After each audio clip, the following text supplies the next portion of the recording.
Music licensing reimagined. Long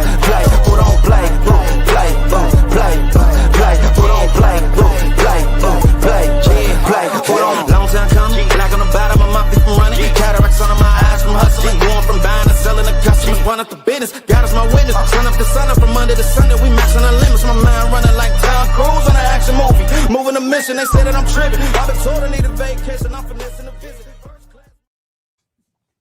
What is up, everybody? Welcome to DFS by the Numbers and welcome to Stat Diggers for UFC 328. We have Khamzat Chimaev going against Sean Strickland in what looks to be on paper one of the best, if not the best, cards of the year. I am here as always with Uncle Weezy. Uncle Weezy, what is up? Are you looking forward to UFC 328? Yeah, this is a fun card, man. I mean, like next week is going to be a little bit nasty. They're kind of throwing 14 fights on a card before a break week that have about 3 good fights out of 14. This is 14 good fights out of 14. So I'm really looking forward to this card, and I want to go hard this week because next week is going to be a nice week to kind of wind down what's been a 14-week stretch with no breaks for us content creators, Brady. And I am at the end of my rope right now. I am really needing a break, and I'm glad that this card is this good because it's providing a little extra motivation to go out there and do some work that I would rather do just about anything else at this point. Yep, it's definitely a solid card. Looking forward to breaking it down with all you guys in the chat. Before I get into, if you guys could like the video for us, let's try to get at least 100 likes. I think we should be able to get 100 likes on this card. Subscribe to the channel. We go live every Monday at 10:15 Eastern time, never a second late. And of course, we've been doing the fight companion as well. And we even woke up at like 4 o'clock in the morning, 3 o'clock in the morning, Weezy's time, and we did a full fight companion for the Perth card. It was definitely an experience, and I think I was still recovering from the all-nighter. It was brutal, and the aftermath was, I think, even more brutal as well. But yeah, we'll say what's up to the chat, then we'll do a quick recap of Perth. We got Elijah one. Let's go. What's up? What's up? Danny Forrest saying Vince needs the most help because he literally lost to himself, not doing enough once again. Taito Voss is beyond help and needs to retire. Agreed on both fronts. And if you guys want to vote to see who needs to get help, there is a poll up there. Malkoun needs to be matched up against Ateba Godier after that. Yeah, agreed. I thought he lost to GM3. I think I scored the fight for GM3, which is crazy. Weezy, did I miss your patented fraudometer going off in the Ben Bumston, aka Ben Johnson breakdown? Do we maybe need to change the batteries on it because it should have been going ballistic? Yeah, that fight was just god awful. Both guys looked god awful, but shout out to Wes Schultz. He brought the party late into the third round and got the guillotine in the third. I couldn't believe my eyes, but saying thanks for the fight companion. Had the best night of fights at night for a change. There you go. Glad you got to watch fights at a good time. Let's get this started, boys. Let's do it. Brady, I found a poem that Maya Angelou wrote about you. Brady's sock, my cock, hard as a rock. Maya Angelou. I like it. I like You were a big Maya Angelou fan, weren't you? Like, just Not a big... Really? No? Oh, okay. For some reason, remember like you telling me that you just thought her poems were delightful. No, I mean, I must be thinking about someone else. That's my bad. Probably somebody else, to be honest. But that's a good poem. Jacob Tippy Tappy Malkoun get some help. Fade Malkoun 100% next fight. Yeah, he looked pretty bad. He's a disappointment, and Johnston is worse than me. That Johnston fight was very bad. It was something, man. Oh gosh, what's good? What's good? Still feeling generational wealth from the Quillen South Kill KO1 prop. Poor Benny. Yeah. Poor Benny Dariush. Poor Benny Dariush. Terrible. It's party time. It is definitely party time. Have you guys heard Malkoun speak? I'm surprised he's able to make his way into the cage without tripping. I don't think I've heard Malkoun speak. I don't think I have either. Yeah, I don't think I have either. I can't believe Brady bet against the milking. I had a small shot on the Johnston KO prop, which wasn't really close. Vince Morales and his whole camp was yapping about robbery. It's so funny when he literally tapped. It wasn't a robbery. Vince only has himself to blame for not trying. I mean, you're on a 6-fight UFC skid. You got to put forth some effort. Can't believe he lost to thickness. The Johnston fight was so greasy. It was to say it was greasy was a freaking understatement. We got AJ in the building. What is up? This card looks like it'd be amazing. Tons of early KO opportunities. Believe it or not, I'm picking, I think, like 9 or 10 decisions, but I still think it's going to be a lot of fun. Question for both Brady and Uncle Weezy. What do you rate 320 on paper? I'll give it an 8.8. That's a high rating. What do you think, Weezy? Yeah, at least an 8, I would say, just because it goes from top to bottom. There are just too many good fights on this card, so I love it. Yeah, I'd say like an 8 or so. Hit the like button. Agreed. Smash it up. I got Strickland. I don't care. He's a big dog. He's a massive dog. I think Chamay was like approaching minus 600. Does the UFC extend Ty's losing streak, or does he get cut? You would hope they'd cut him. I mean, he's still on like a 6 or 7 fight losing streak. Hopefully they cut him, but I don't know. I really don't know.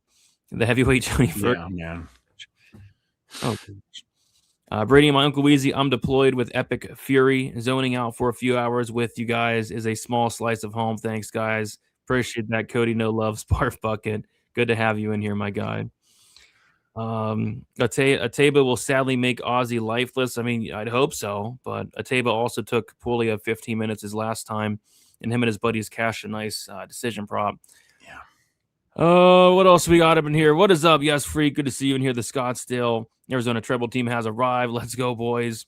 Any chance we get a Dan Levy cameo on the Fight Companion next week? There's always a chance Dan comes on. There's always a chance. This is our week. I hope so. I can't believe there's people that last week picking Kevin Christian. No, there wasn't. Was there? No. I don't know anybody that picked him, but I don't think there was. We got Jake just tuning in. Let's go. Party time. Was a fun time. I passed out hard. Yeah, me too, man. Proctor is an effing monster. That performance was wild. Unbelievable, yeah. Let's see. Joaquin Buckley and Hamzat Chimaev are both chumps. I don't know how you can call either one of those guys chumps, to be honest. Party time. It can't beat off a penis, but he can beat off a Johnston. He could. Yeah. He certainly did. It only took him 20 guillotine attempts. Brady, bad weekend. I mean, I had a winning week, but yeah, it could have been better, I guess. Thoughts on the piping this week? There can be some pipings. There could be some pipings. What's up, Dr. Peter? All right, Weez, let's do a quick recap of UFC Perth. What happened over the weekend? I had 4 money line bets and only hit one of them. One of them was Vince Morales. I mean, it was a 50-50 fight. He lost the second half of round 2, and it kind of came down to round 2. Dumbass takedown attempt in round 1, winds up getting put on his back, loses the round. He's out striking this dude, but then he kind of takes his foot off the gas at the end of round 2, and then round 3, he wins pretty clearly. Brando Perisic was the ass shaving of the week, had a 2-unit bet on him at minus 130, so that cashed. Had a bet on Tim Elliott and a bet on Dom Marfan. Beat a ton of line movement on both of those, and should have just hedged out, because I've never cashed a bet where I had CLV. And I got CLV on Morales, Elliott, and Marfan. And by the way, if you got CLV on a money line this week, you lost. Shamil Gaziev had a ton of money coming in on him. Dom Marfan had a ton of money coming in on him. Tim Elliott went from plus 350 to plus 140. There was just, the steam was all wrong this week. So I was down 1.46 units on my money line bets. I had small prop shots on Garimbo by decision, Schultz by decision, Roaston by KO. I don't know if the Schultz by decision would have hit if he wouldn't have finished the guillotine in the third. Garimbo by decision was looking good after 2 rounds, but he didn't win the third. And then Roaston by KO, it looked like the ref wanted to stop it 3 different times, but he just couldn't finish it. And I had fight ends by KO for Roaston versus Britchek. That didn't hit. And then my probability parlay hit, which was just Saul killed KO. Tafa wins inside the distance. So up 0.3 units on prop bets, down 1.16 units on the week. But the greasy 4-legger hit this week, so that was a nice cash that was off the books. The ass shaving of the week was a true ass shaving in Perisic over Gaziev, and the dog pick was looking good after 1 round with Tim Elliott, but he lost rounds 2 and 3. So yeah, I wish I could have got Vince Morales. I wish I would have cashed that money line bet. That would have been a big winning week for me. And if Roaston could have got that KO, it would have been a big week. But just some prop bets just didn't really go my way, and the money line looks were good in terms of beating line movement, but bad in terms of how they kind of executed inside the cage.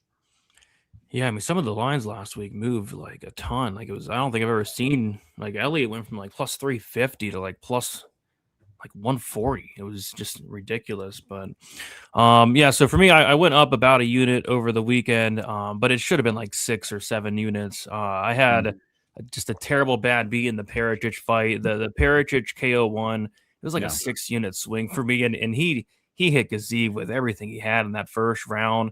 Godier showed some major toughness, and just Godier just wouldn't go down until like late second round. So if Perisic would have finished him in the first round, it would have been like a 6.5 unit night or something. So that sucked. The other thing that sucked was Vince Morales, man. I mean, I can't believe he basically threw the fight away. First of all, he showed bad fight IQ in every single round. In the first round, he started grappling with thickness. It's like, what are you doing, dude? Yeah. What are you doing, Vince? In the second round, he was winning the first half of the round, and then he just randomly stopped doing anything for the last 2.5 minutes. I thought Morales won the first half of the second round, and then he lost the second half just by doing absolutely nothing, just showing no urgency. And then in the third round, he showed bad fight IQ because he hurt thickness very, very badly.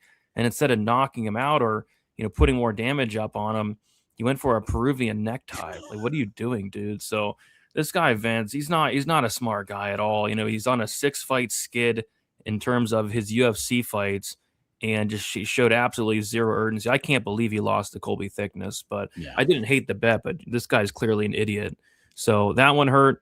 But yeah, had some really good bets. I mean, Salco KO 1-2 was a phenomenal bet. Practice by KO, probably one of the best bets of the year at plus 160. And then Junior Tafa KO1 and then Junior Tafa KO 1-2. Probably should have went heavier on that. Believe it or not, that was my most confident pick on the board. It was kind of sweaty at first, but it did end up eventually touching the chin of Kevin Christian. And then what else? I had Mikhailov inside the distance. I kind of expected the fight to play out a little bit different. I thought Garimba would do a lot better in terms of the minute winning, but Mikhailov was like stuffing takedowns, and Mikhailov kind of turned it on late, but it was too little too late. So of about a unit, but yeah, like I said, if Perisic finishes, because even round one, it's a massive, massive night. So I'll take a win. A win's a win, but like the reads, I like the reads for sure. So hopefully can continue some good reads onto UFC 328. Christian was about the only fight that went how it was supposed to. All that and Sal killed KO1. Yeah. How good is Ian Gary? I'd like to see Gary and Practice run that fight back eventually. 328 going to be favorites and decisions like 2024. That's kind of what I'm thinking, Daz. I think I picked like 10 decisions for this card. Is Vince by chance in the camp of bums that Mitch Raposo and Chris? I think no. Morales is in Vegas. What's that camp in Vegas? Syndicate. Yes, and I think he's at Syndicate. Yeah. Yeah. You would think he would be at Extreme Couture with the lack of urgency, but no, he's at Syndicate. But I knew we were cooked when he came out with that. What color was it? Blue hair or pink hair or red hair? What was it? Yeah, it was like purple or blue or something like that. Yeah, it was. Like his fight IQ matched his hairstyle. Let's just say that. Yeah. Jeez. So at least we won't have to lose money on him again because he's probably cut. Christian was actually about to TKO Tafa with leg kicks. Yeah, I was kind of sweating. Like that was my biggest bet of the night on Junior Tafa. He's getting his legs beat up for sure. All right. Let's see who needs help. And wow, it's not really close. And I thought it'd be a little bit closer this week. So, in fourth place, Vince Morales, 7%. I guess people don't think he needs help. Wow, okay. I don't know if I agree with that. Jacob Malkoon, he arguably lost to GM3 as a minus 1,800 favorite. Ben Johnston at 12%. And then Tai Tuivasa, 69%, Weezy.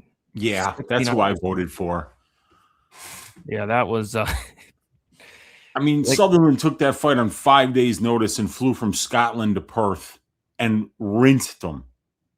Yeah. Rinsed them. That was one thing because I was saying, like, all right, I'm not going to lay the juice on Tuivasa here, but I get it. And then, I watched the fight. And I was like, you've got to be kidding me right now. He's looking like Jordan Burroughs in there. He's getting takedown after takedown and just staying on top. I mean, like it was embarrassing to watch. It was really embarrassing because I actually, I'll go back after the fight and be like, should I have been on Sutherland here? And then I was like, no. Who the hell bet somebody on 5 days' notice making a flight to Perth to fight against an Aussie? It doesn't make any sense, and like you knew that grappling would be his path, but how is he going to wrestle hard for 3 rounds in the heavyweight division? Well, turns out if you get the first takedown every time and the fat whale that's underneath you never gets back up, then you can actually win like that. Unbelievable. I mean, if I would have had money on Tuivasa, I would have put my head through the wall.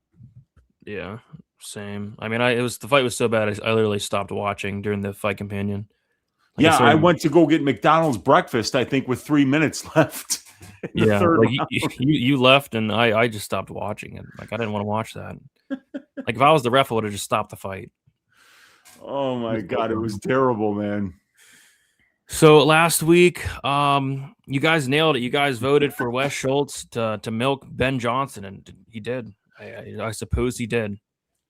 That was so bad, but he got it done. Wes party time. Schultz looks like the party's gonna continue for maybe another fight or two, easy. So that's very interesting. Go. God. Yeah. Anyway, the piping of the week was Quitland South killed the pipe. Did I say Denny Dariush? Must have been poor Denny. He got smoked. God. So yeah, the pipe. Yeah, you guys killed it. Nothing more to say. That's what we wanted. I guess that's kind of what we want to see out of a milking. He made us sweat a little bit, but the milking, Johnson did get milked, and then the piping, Dariush got piped for like the 8th time in his career. Yeah, it's rough, dude. Yes, but wonder what's not rough, Wheezy? Our sponsors. Our sponsors are the reason we are here today. If we didn't have sponsors, I don't think I'd be here tonight. But let's shout out the first sponsor, and that's going to be the Big Brain Discord. Big shout out to Big Steve for sponsoring the show. Steve was so kind enough to come on last week and break down a couple fights and had a good read in the main event. I think he went 1-1 on Proches and Tuivasa. I believe he had a slight winning week, so big ups to Big Steve for that. But yeah, check out the Big Steve. The Big Brain Discord has a bunch of sharps in there that are giving out plays each and every week, betting on all kinds of sports, all kinds of promotions, different MMA promotions, and he's looking for more sharp guys to join. The link will be in the description for that. Check it out. If you guys are looking for another Discord to join with a bunch of sharp guys in there, big ups to Big Steve and big ups to the Big Brain Discord. And big ups to Underdog Fantasy. Right now, if you got Underdog Fantasy and use the code DFSBTN, you'll get $50 in bonus funds when you play with your first $5 lineup. And then at the end of the show, we will talk some underdog. Believe it or not, our underdog play lost last week because, believe it or not, Wes Schultz, I think he was a D2 wrestler, All-American, got 0 takedowns against Ben Johnston.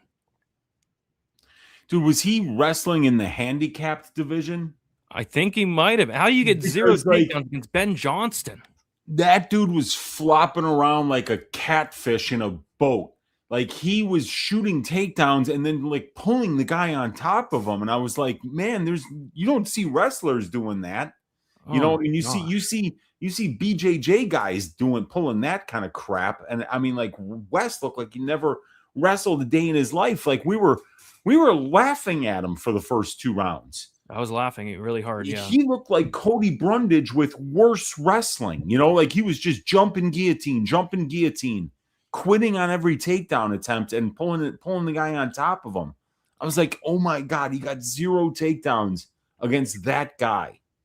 Oh God, I can't believe it. I truly can't. I truly can't believe he got 0 takedowns.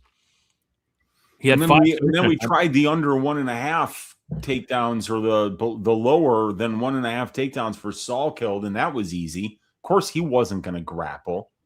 Even though he tried, for some reason he did try to take that. I don't know. We knew that he, like one good shot and it was going to be over. Yeah. Yeah, I knew Wes was winning when he came out with that do-rag.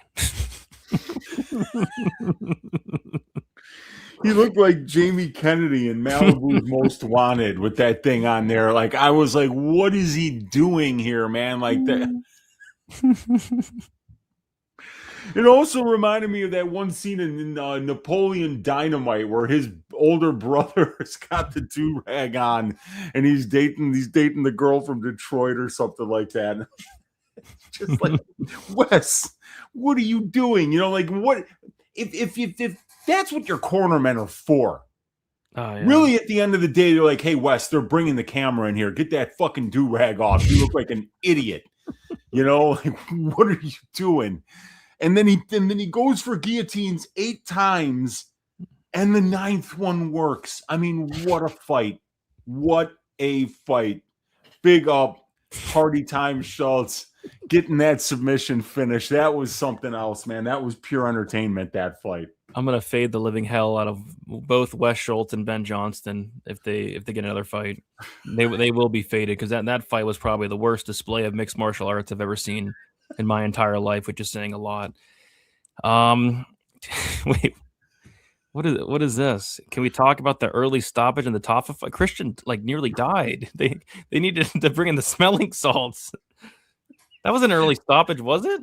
They had to get like a spatula to get him off the mats. What are you talking about, man? They almost smoked him. They almost had to start the next fight with Christian still in the cage, which would have been inconvenient because Christian's like 7 foot. I know. You did get me, buddy. You did. It worked. No, Ben Johnston should be in prison for what we had to witness over the weekend. Yeah. I mean, that's a prison sentence right there if I've ever seen one. But all right, guys, we gotta get into it, and we're gonna start with the first fight of the night. Well, this is not the first fight, but the bout order is going to change anyway, so who cares? Jim Miller, Jared Gordon. We got Jim Miller, 42 years old, 5'8" with a 71-inch reach. Jared Gordon, 37 years old, 5'9" with a 67-inch reach. Jared Gordon, 5 years younger. Jared Gordon with a 1-inch height advantage and a 3-inch reach advantage. Jim Miller, 3-2 in his last 5 fights. A knockout win against Jesse Butler. Submission win against Gabriel Benitez. A decision loss to Bobby Green. A submission win against Damon Jackson. And a decision loss to Chase Super as far as Jared Gordon.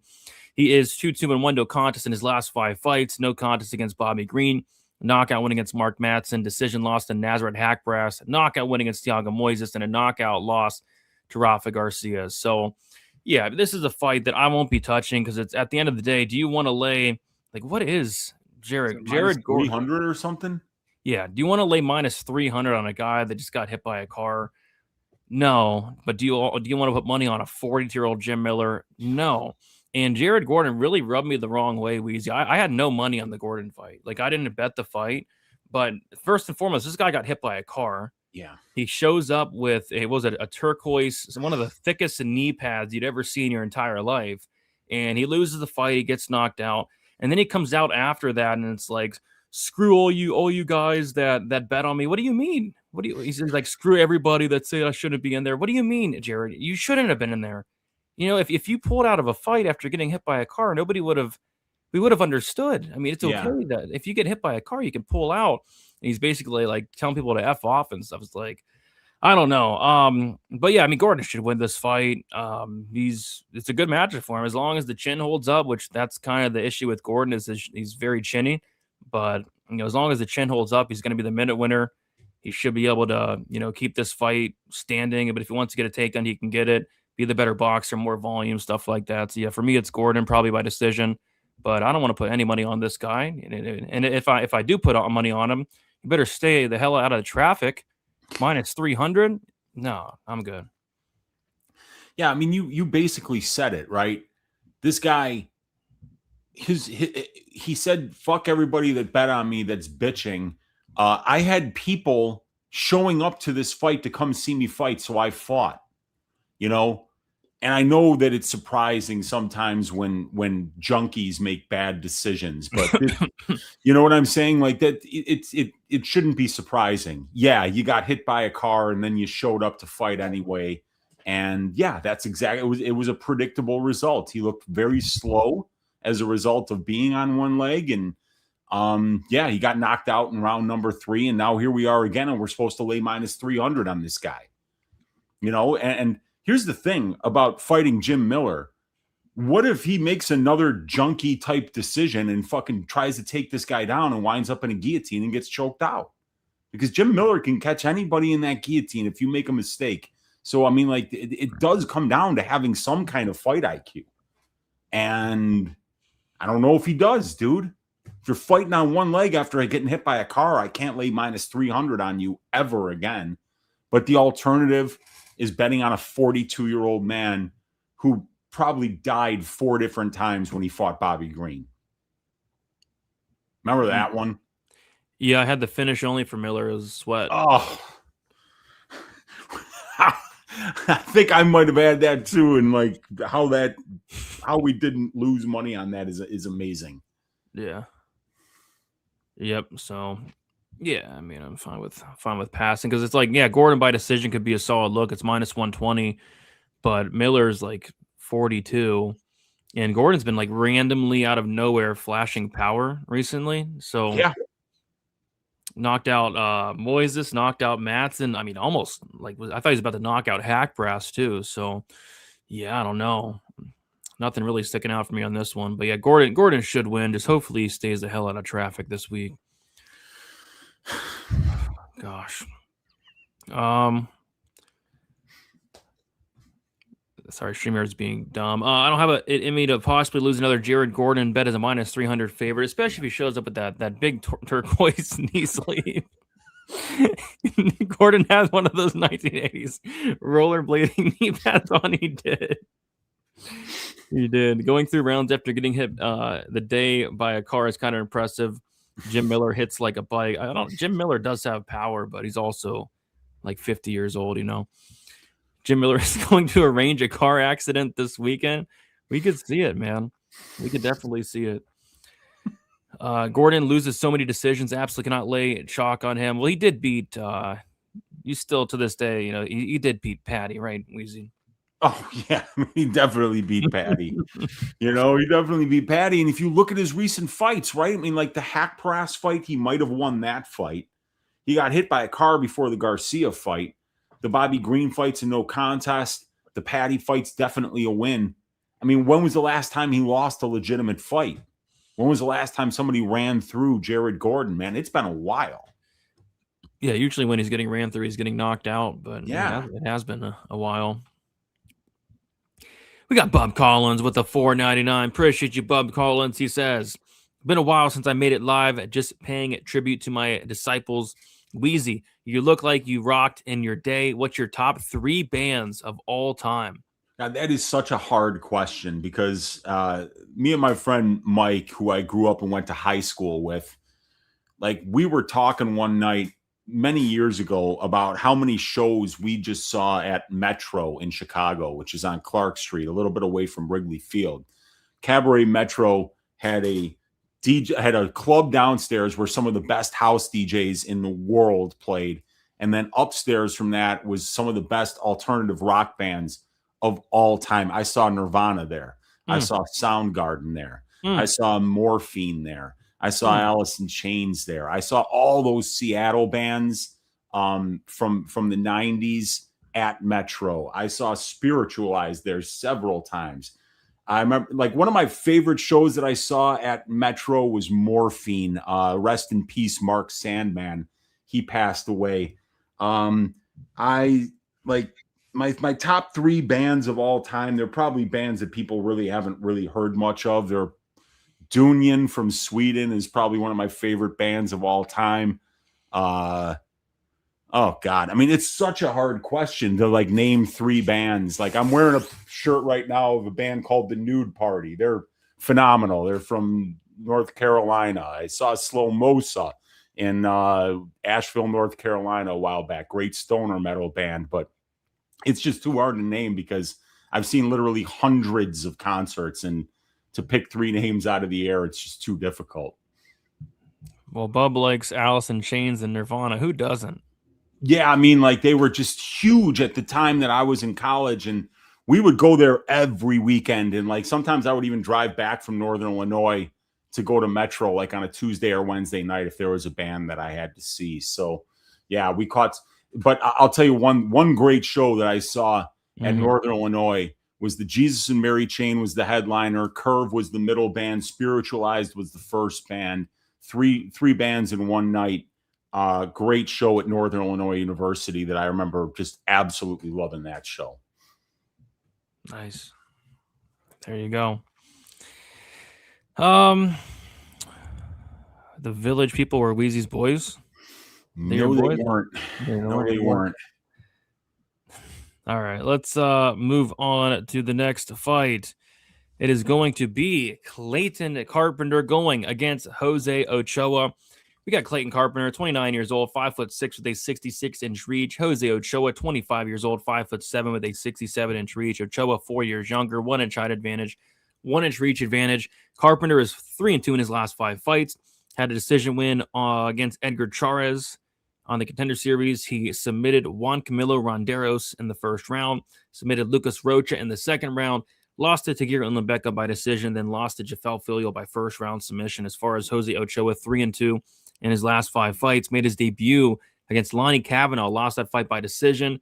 He beat Cody Durden by knockout, then he lost to Asu Almabayev by decision. So this is kind of a tricky one for me, Weezy. I'm interested to hear your thoughts on this one, but I mean, I always liked Clayton Carpenter. I think his striking's not bad. He's a BJJ black belt. He has solid wrestling. He is on a 2-fight skid, but he lost to Tagir Ulanbekov, which is not a bad loss, and then lost to Jafel Filio, which is also not a bad loss. And then on the other side, you got Ochoa, who has, 2 of his 3 UFC fights have ended in a loss as well, but against Lonnie Kavanaugh and against Aosta Almabayev. So when these guys are losing, they're losing to pretty good guys. And I really like the style of Jose Ochoa. He has that shoot-to-box style where he's just going to come forward. He doesn't give a shit what you're throwing at him. He's going to just come forward and try to take your head off basically the entire time. He can be taken down, though, and that's kind of my worry here. Like, his takedown defense is pretty poor. We got taken down 7 times by Almabayev, did get taken down a couple times by Cody Durden, and Clayton Carpenter is going to be trying to take him down. So I guess the big thing is, is Carpenter going to be able to take down and hold down Ochoa long enough for him to win the fight? Because I think all the damage is going to come from Ochoa.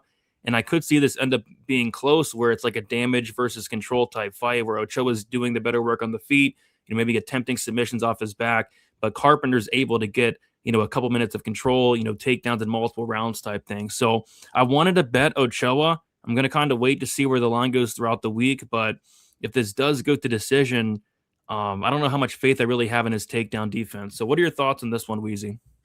Yeah, I think these are good prospects here with Ochoa at only 25 years old, Carpenter at 29 years old. But, the only thing I worry about with Carpenter is just seems like there's some injuries, some long layoffs. I don't know if he's like all in. He doesn't fight that often. He did fight twice in 2028, but it was 9 months between fights. And he only fought once in 2023, and that was against Juan Camilo Ronderos. And between the Ronderos and Rocha fight, this guy took like 18 months off. And I'm like wondering for what? What are you doing? You're in your late 20s. You should be fighting 2 to 3 times a year. So that's what kind of worries me here is that, that I don't like the recent activity from Carpenter, while Ochoa has been a little bit more active, fought twice in 2025, once in 2024, several times in 2023. And yeah, I think Ochoa is a little bit more explosive on the feet. But with Clayton, that you can count on this guy to grapple. He can go out there and show like he did in the Rocha fight that he can beat these guys. And I liked what I saw from him in the Chairez fight where he got hurt bad in round 1 and was able to come back and win rounds 2 and 3, showing his complete MMA skill set. We've seen him use his striking. We've seen him use his grappling. And Ochoa, at only 25 years old, going out there and losing to guys like Lonnie Kavanaugh in a close fight. Asu Almabayev is just a nightmare matchup. A guy that's just, gonna crotch sniff and do it very, very well. And he took the Almabayev fight like 6 weeks after the Durden fight. So I think like this is a decent idea for him to take this long layoff here at almost 10 months and be like, okay, You're in the UFC now. You can't just think that you're good enough to beat somebody every 6 weeks at this level. That's not how this works. So I don't know what to do with this fight yet, because when I first thought about it, Brady, I was like, oh shit, Carpenter's got a grappling advantage here. We've seen Ochoa, show some shitty takedown defense and show the ability to be controlled on the mat. And that's something that we've seen Carpenter do very well against lower level grapplers than guys like Ulanbekov and Tulio. So yeah, man, I think that Carpenter isn't the worst look at plus money here. I just don't know, man. He's actually on the shorter layoff here than Ochoa. Ochoa is only 25 years old, man. I mean, like, this guy can be making massive improvements between fights, and Carpenter's at a really good camp, so we can expect the same from him too. So it's a really hard fight to pick.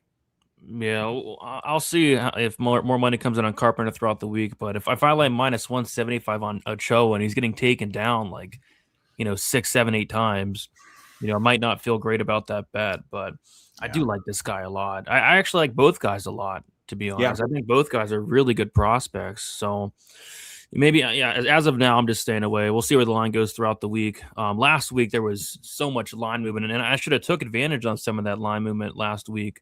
Maybe bought low on some of the fighters. So maybe I'll do that this week. But as of now, it's going to be a pass. Minus 175.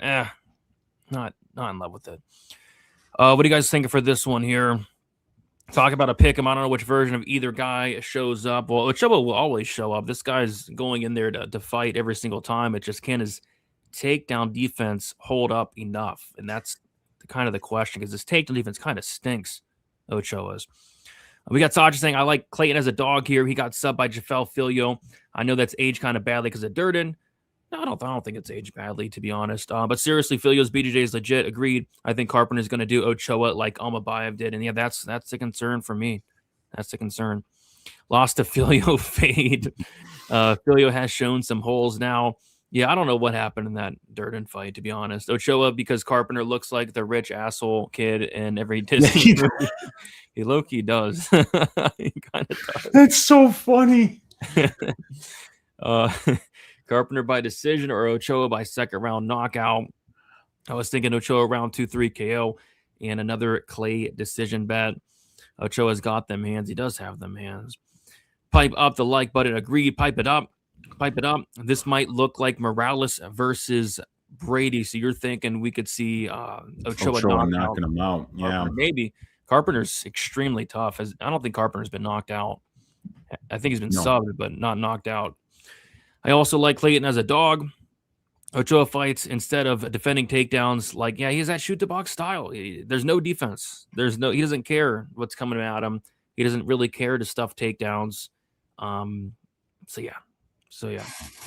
All right, let's move on to the next fight. We have Bostinger, Cesar Kayv going against Jordan Santos. We got Cesar Kayv, 25 years old, 6'2", with a 79-inch reach. Jordan Santos, 28 years old, 6 foot, with a 75-inch reach. We got Cesar Kayv, 3 years younger, 2-inch height advantage, 4-inch reach advantage. Cesar Kayv, 5-0 in his last 5 fights, had a knockout win on the Contender Series, a submission win against Eric Nolan, and then a knockout win against Eric Meconico.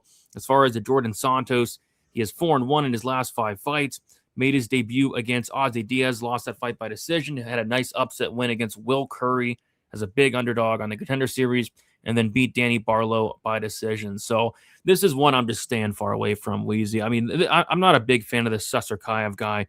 He's in there, and he's just smiling the whole time. Like, what the fuck are you smiling about? I don't know, man. What the hell is this guy smiling about? Yeah.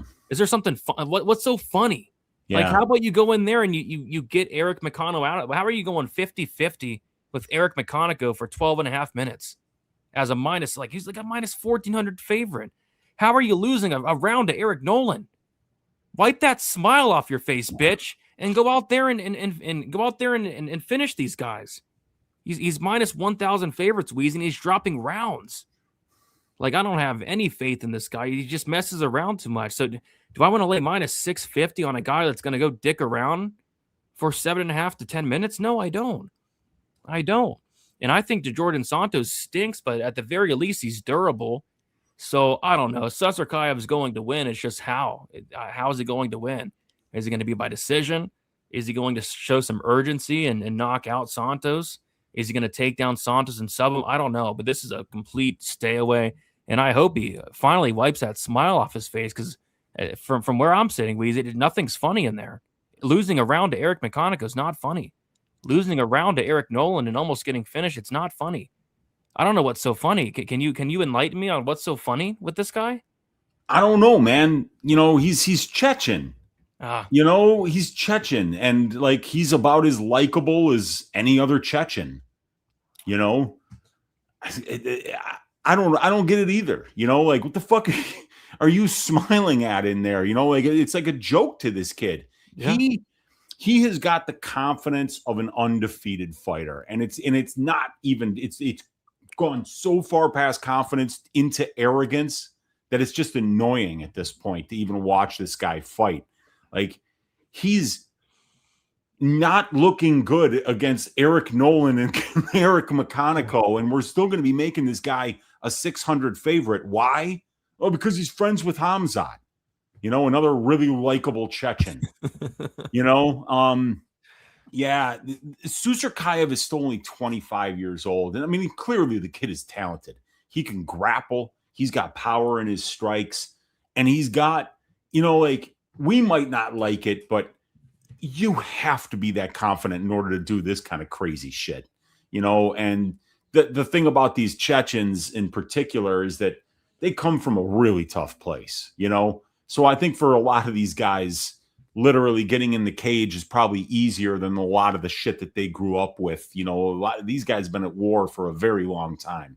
So, he's clearly talented. He's clearly well-rounded. He's clearly, training with the right people. It's just that he's so unlikable that, I'm just waiting for somebody to just mop the fucking floor with this guy.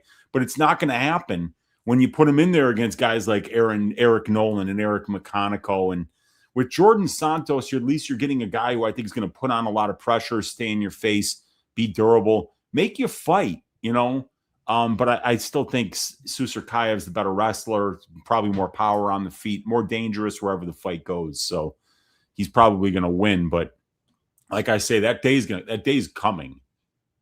And here's what it's going to look like, Brady. Here's what it's going to look like.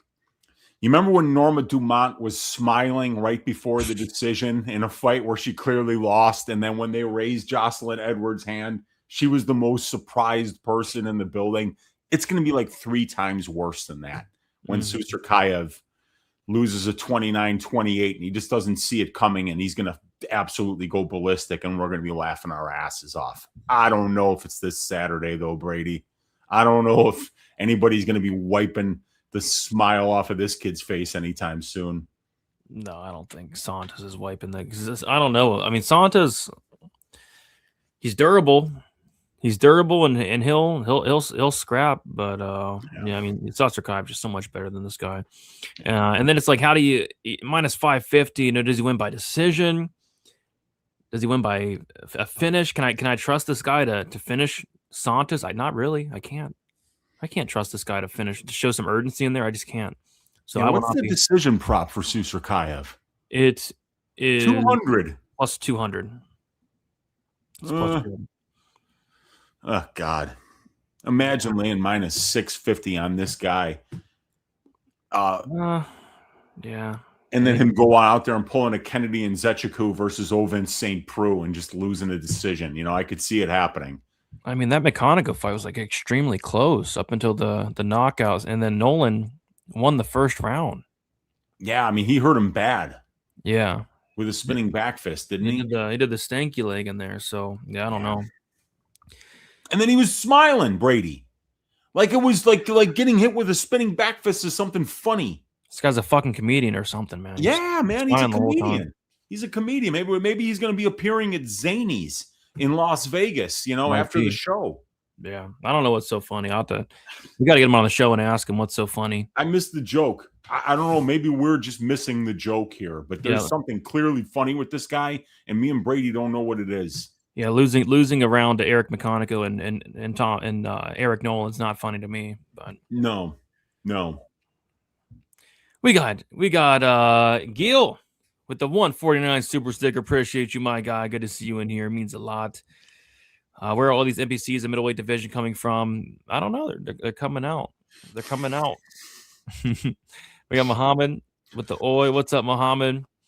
Sus should win, but his lack of urgency leading to losing rounds is frustrating when he's clearly better than some of these low-level guys. It's so frustrating betting on this guy. Santos will fight for your money, but probably won't be enough. Yeah, I mean, in terms of like who's going to give forth more effort, it's Santos, but there is a big skill gap in this fight. I don't love Jimmy Sus, but I can't put one red cent on Santos. Me either. Santos is a dog. He's got some insane durability. He was eating some massive shots against Danny Barlow, and Barlow hits very hard.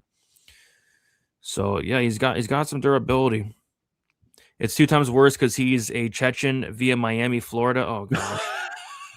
Yeah, it's bad. Yeah, and he's hanging out with the gourmet Chechen, Hamzat Chimaev. Pray for me. I have some sussy Baka minus 500. I mean, that should hit. It's just you might be yelling at your TV if you start smiling and messing around in there. Like, stop messing around, dude. Cesar Kai money line, a solid parlay piece on a 5-leg parlay. Yeah, I'd be shocked if he lost the fight, but I don't think I'm doing a 5-leg parlay this week. Cesar Kai round 2. Yeah, this is kind of what I thought about. Cesar Kai by sub is plus 500 because you're probably not going to knock out the Jordan Santos. Take him down and sub him maybe. Yeah, maybe sub could be a look, but I have a feeling if I have any money on this fight, I'm just going to be pissed off during the fight companion. Like if I bet money on Cesar Kayev and he starts smiling, it's just going to get bad. It's just going to get bad. Nervous laughter. I don't know. I don't know what it is, but I don't like it. I truly don't like it. But he's going to get that smile wiped off his face one day, Wheezy. Will it be this week? I doubt it. I doubt it. All right, let's move on to the next fight. It's going to be Pat Sabatini going against William, split decision Gomi. We got Pat Sabatini, 35 years old, 5'8" with a 70-inch reach. William Gomi, 28 years old, 6 foot with a 73-inch reach. We got William Gomi, 7 years younger, 4-inch height advantage and a 3-inch reach advantage. Sabatini, 4-1 in his last 5 fights. Submission win against Lucas Almeida. Knockout win against Diego Lopez. Submission win against Jonathan Pierce. Decision win against Joanderson Brito. And a knockout win against Chepe Mariscal. As far as William Gomi, 4-1 in his last 5 fights. Decision win against Francis Marshall. Knockout win against Yanis Gamori. Decision win against Joanderson Brito. Decision loss to Hyder Emil. And then a decision win against Robert Ruchella. So, like every Sabatini fight, we have to ask ourselves the question. It's like, is he going to get brutally starched in the first round? If so, then he loses. If not, if he doesn't get brutally starched, he's not only going to win, he's going to look pretty dominant. When Sabatini's losing fights, he's getting hurt. He doesn't have the best chin. We saw Damon Jackson run right through him. We saw Diego Lopez run right through him.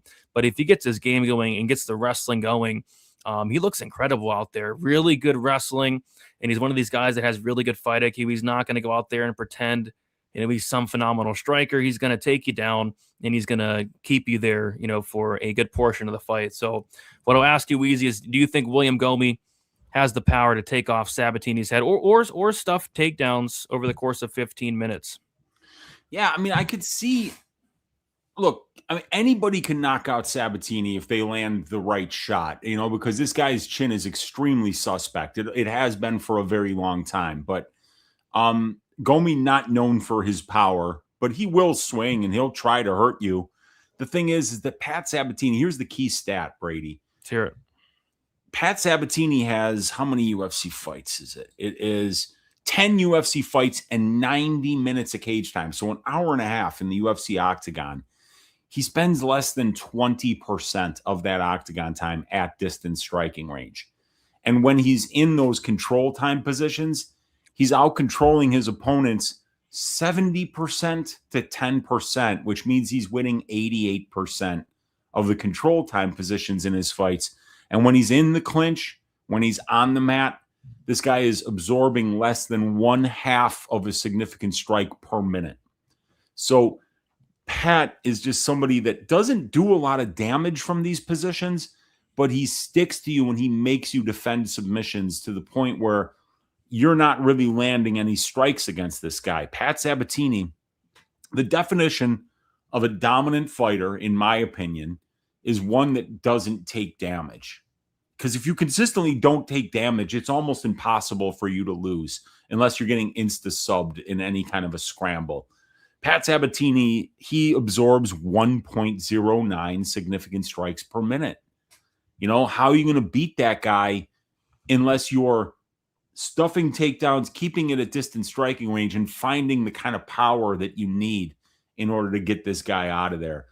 If William Gomis was the type of guy who was showing 80% takedown defense, was winning more than 50% of the control time positions, and not spending a lot of time in those positions, then I'd feel pretty good about it. But he only spends 58% of his octagon time at distant striking range. So that is, you know, that means he's spending almost over 40% of his octagon time in control time positions, and that's where Pat thrives. So I've got to lean to the Sabatini side. But when you're fighting against somebody like Sabatini, you know what the weakness is. And so William Gomis by KO at plus 450. That's it. But that's bet online. Yeah. When that comes out on the domestics, he's probably going to be available at a much better price, closer to maybe 500, 600.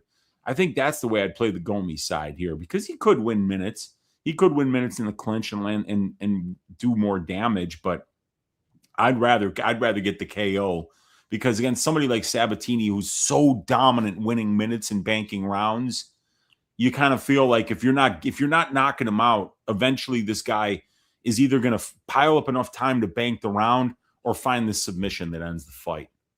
Yeah, maybe Gomis can kick him in the dick or something. He could. He's a good dick kick, Gomis. Yeah. What was the finish against Gamori? What happened there? Kicked him in the dick. Is that what it was? Yeah, he dick kicked him. Yeah, that's right. That's right. And then the referee stopped the fight because Gamori asked for time because he got kicked in the dick, right? Yeah. Yeah. Yeah, I mean, the props in this fight are horrible. I mean, you would have to give me a much bigger number on Gomis KO. And then a prop that shocked me was they're only giving plus 200 on Sabatini by sub.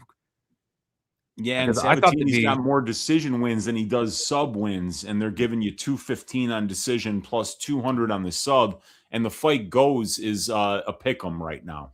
Yeah, just because exactly that. I mean, I remember I got plus 650 on Sabatini sub against Jonathan Pierce, plus 650. Yeah, I remember. I think we both hit that. Yeah, but I do think the sub's live here. I mean, you look at the grapplers. Sabatini's been facing black belts. Like Brito's a black belt, Chepe's a black belt.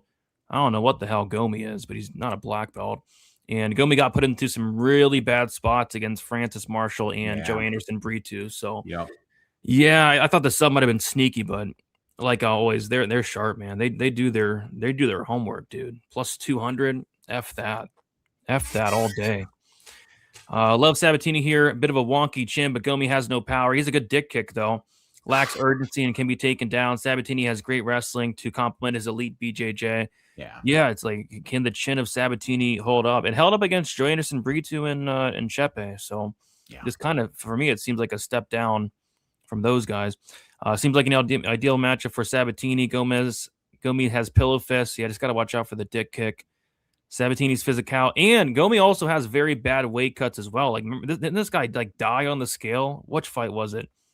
I think the fight actually got called off, but he like died on the scale. He weighed in like a couple pounds under. Oh yeah, he was 4 pounds under because he started puking and stuff right before the weigh-ins because he had such a bad weight cut, and then the fight got called off. I remember that. Yeah, so maybe he has a tough weight cut for sure. I always remember when Pat got smashed by Damon Jackson in round 1. I'll never forget that. Gomis by split. That's how he wins all his Nothing wrong with that, man. We'll hear you out on that. What is Gomis by split? Let's check it out. Probably decent. You would. Ooh, plus 1,300? Dang. Can I interest you in a plus? That had to have moved, though. There's no way that's still there. Otherwise, I might play that. Like that's his right win now. Condition. That's his win condition. He is Williams split decision Gomis. It did not move, I don't think. Yeah, wow, still plus 1,300. Yeah, you never know. You never know. That's not a bad look, dude. His name is William Split Decision Gomis. It is. Rebecki has way more power than Gomis. Agreed. 200 likes, and Uncle Weezy has to put 0.75 units on Gomis by sub. Oh boy, yeah, I don't like that spot. That'd be plus 2,000. That's it. Yeah. Brady Weezy, I'm seeing some people really glazing Gomi in the spot because he went to train with Imavov and BSD's coach. Are you really buying into a new coach making up for a huge grappling difference? I'm not. But this coach that's coaching Imavov and BSD is very good. His name is OTT. And he, any kind of a good coach, I'll tell you something, man. There's a lot of people out there glazing coaches that fucking suck. And I hear it every week, Yeah. And I'm not going to name names, in terms of the cappers or the coaches. Eric Nixick. But it's just like I sometimes you really begin to realize like some coaches are way better than others. Some coaches are going to have you go out there and do some really smart game plans, while other fighters seem to get away over and over and over again with making horrible in-fight decisions. And I believe that a good coach can make a big difference, especially for a guy like Gomi, who is a good minute winner. And part of minute winning and banking rounds and winning decisions is having a good game plan and executing that game plan properly in the octagon. He's really good at avoiding the fight and making it unbearable to watch and close. Yeah. It seems like a trap though. I mean, minus 140, it feels like one of the biggest traps of the card. You would think it'd be laying some juice on it, no? Yeah, I don't mind the over, but I could see a Gomi KO and I could see a Sabatini sub. So it's like you look at the what the market thinks, and they've got the fight doesn't go at a pick 'em. So the market really doesn't know whether this fight is going to decision or not. Yeah. Gomi versus Taylor Lapis would be a great matchup for Insomniacs. Oh god, that fight would be terrible. I mean, every fight for Gomi is terrible except Hyder Emil. That fight was the first fun fight for William Gomi. Gomi goes sounds like a split, sounds like a trap. Gomi KO1. It could kick him in the dick, man. Could kick him in the dick. Can't be glazing extreme mentor. Oh gosh. All right, let's keep moving on to the next fight. It is going to be Marco Tulio going against Roman Kopylov. We got Tulio, 31 years old, 6 foot with a 74-inch reach. Roman Kopylov, 35 years old, 6 foot with a 75-inch reach. Tulio, 4 years younger, same height, and Kopylov with a 1-inch reach advantage. Kopylov is 2-3 in his last 5 fights. Submission loss to Anthony Hernandez, decision win against Cesar Almeida, knockout win against Chris Curtis, decision loss against Paulo Costa, and a decision loss against Gregory Rodriguez. As far as Marco Tulio, 4-1 in his last 5 fights. Had a knockout win on the Contender Series against Duclos, a knockout win against Ihor Bateria, a knockout win against Trayshawn Gore, and then a knockout loss against Christian Leroy Duncan. So I don't know what to do with this one, but what I do know is what's up with Roman Kopylov, Weezy? Is he okay? Like, his last 2 performances have sucked. It's like, I went back and watched both the Rodriguez and the Costa fight. He literally didn't want to be there. Like, he didn't do anything in those fights. Just very low volume. I think he landed less than 50 significant strikes in both fights. Kind of just didn't show up in those fights, which is weird because this guy kind of always shows up. Tulio will show up, but he is coming off of a pretty brutal knockout loss against Christian Leroy Duncan. I don't know what to think about this one. I think it's a really fun fight for sure. It's a Marco Tulio fight. It should be fireworks, but I think it's like minus 205 now. What are your thoughts on this fight? Yeah, and I mean, I think that he opened at plus 190. What? Tulio, yeah. So that immediately went to minus 150, and then it bounced between minus 150 and like minus 200 for a couple of days.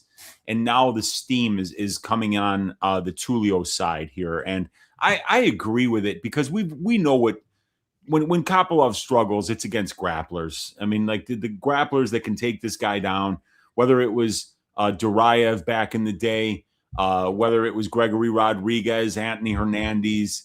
There's a bunch of guys that have done a good job of just, making this guy do something he's not good at, and that's grappling. And while this fight is on the feet, I think Tulio's striking is pretty good. Getting outworked on the feet by Christian Leroy Duncan is really no big deal. That's kind of to be expected. Leroy Duncan's got elite athleticism, a crazy frame for the division, and he doesn't throw the same strike twice. So it's just a difficult matchup. And the guy's always had good takedown defense and a good clinch game. But Kopylov is somebody that we really can't count on to do well in the clinch. That's going to be a problem for him.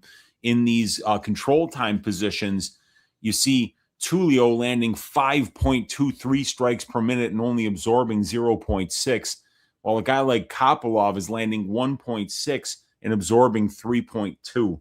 So Kopylov's never easy to take down. The guy's always had a good on-paper takedown defense, but once you get him down, he's not getting back up, and you're probably going to be able to finish him.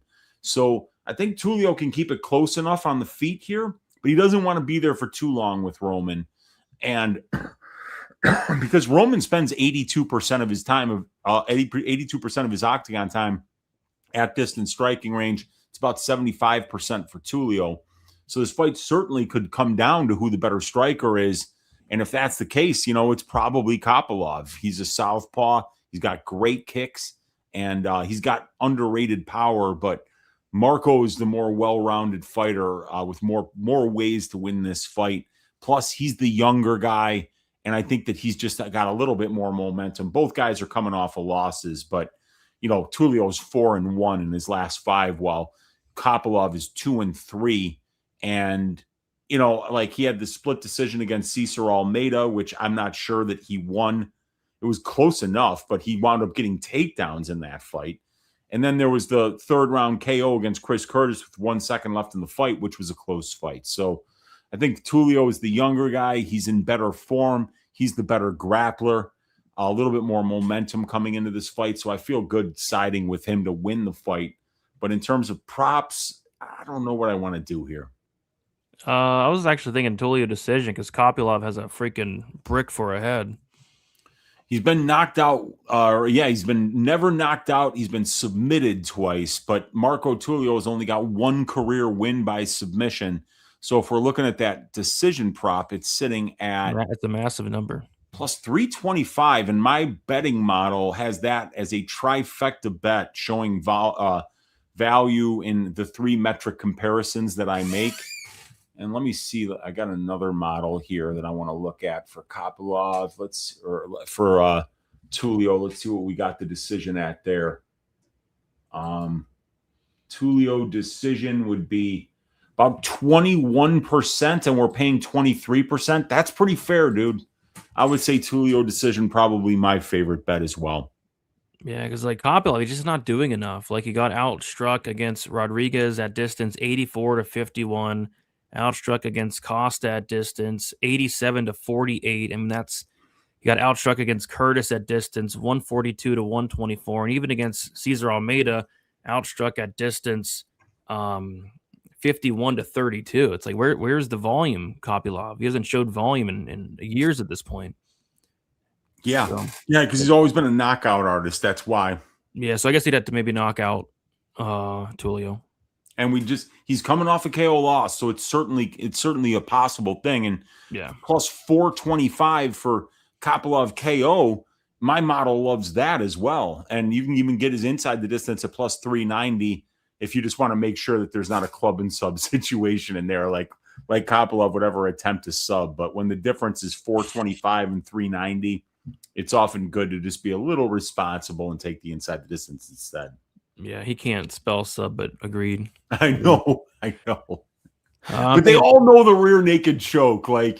You or I could finish a rear naked choke if we had somebody, a UFC fighter, hurt bad enough. If we snuck up behind him, hit him on the head with a hammer, we're finishing the rear naked choke. You know what I'm saying?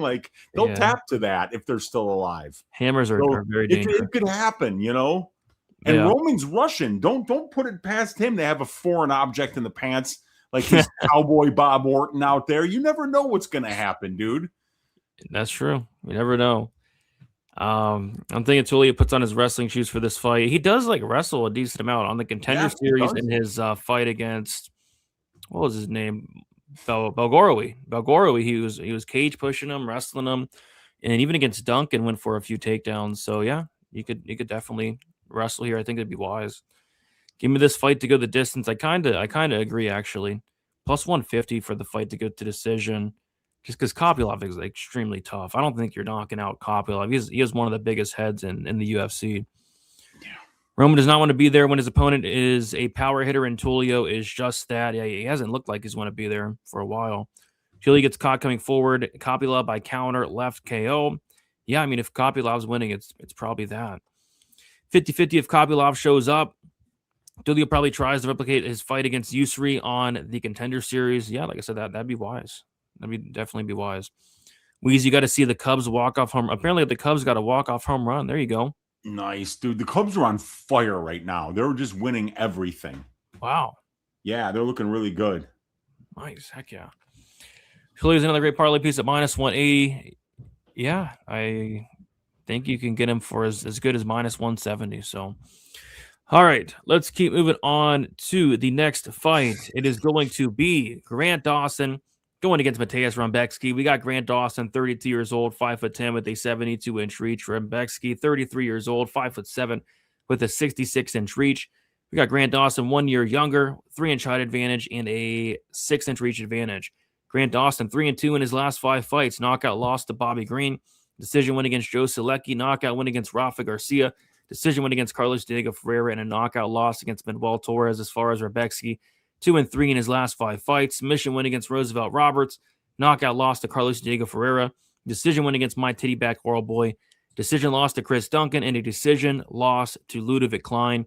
So this is kind of like the Sabatini fight in a way, where it's like, does Rebecki knock out Grant Dawson in the first couple minutes, or does Grant Dawson get his game going? Like, if Grant Dawson had a chin, dude, I mean, this guy would be champion one day. If Grant Dawson had a chin, I mean, this guy's not losing many fights in the division, like, at all. Like, his wrestling's incredible. His ground and pound is incredible. Really good grappling. The cardio kind of worried me earlier in the career, but, you know, he's getting like a ton of late finishes nowadays. I mean, Grant Dawson is a phenomenal fighter, but he's missing a chin. You know, he doesn't really like getting hit. So, yeah, I guess that's the big question. I think Rebecki, if he's winning this fight, he's winning by knockout.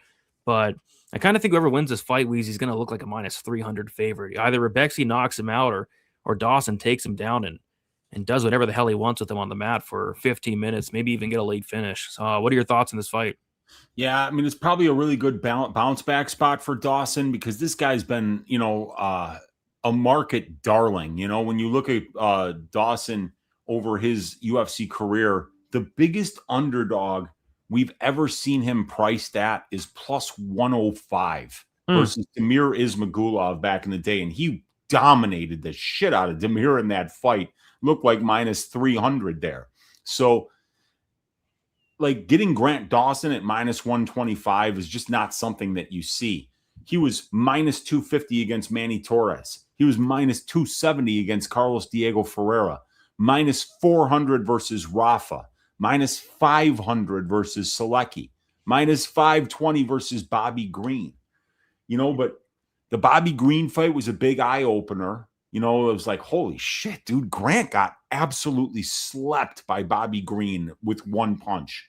Something that you don't see. And then you see the Manny Torres fight, and you're like, oh my God, he looked terrified out there. And so then I went back, and we look at Grant Dawson's wins, right? Or even the draw, right? Julian Erosa's knocking out nobody. Michael Trizano knocking out nobody. Derek Minner, you kidding me? Nad Narimani knocking out nobody. Leonardo Santos knocking out nobody. Jared Gordon knocking out nobody. Mark Madsen knocking out nobody. Damir Ismagulov, 0 UFC knockouts. Joe Selecki, no power. Rafa Garcia has power when his opponent gets hit by a car. Diego Ferreira's 40.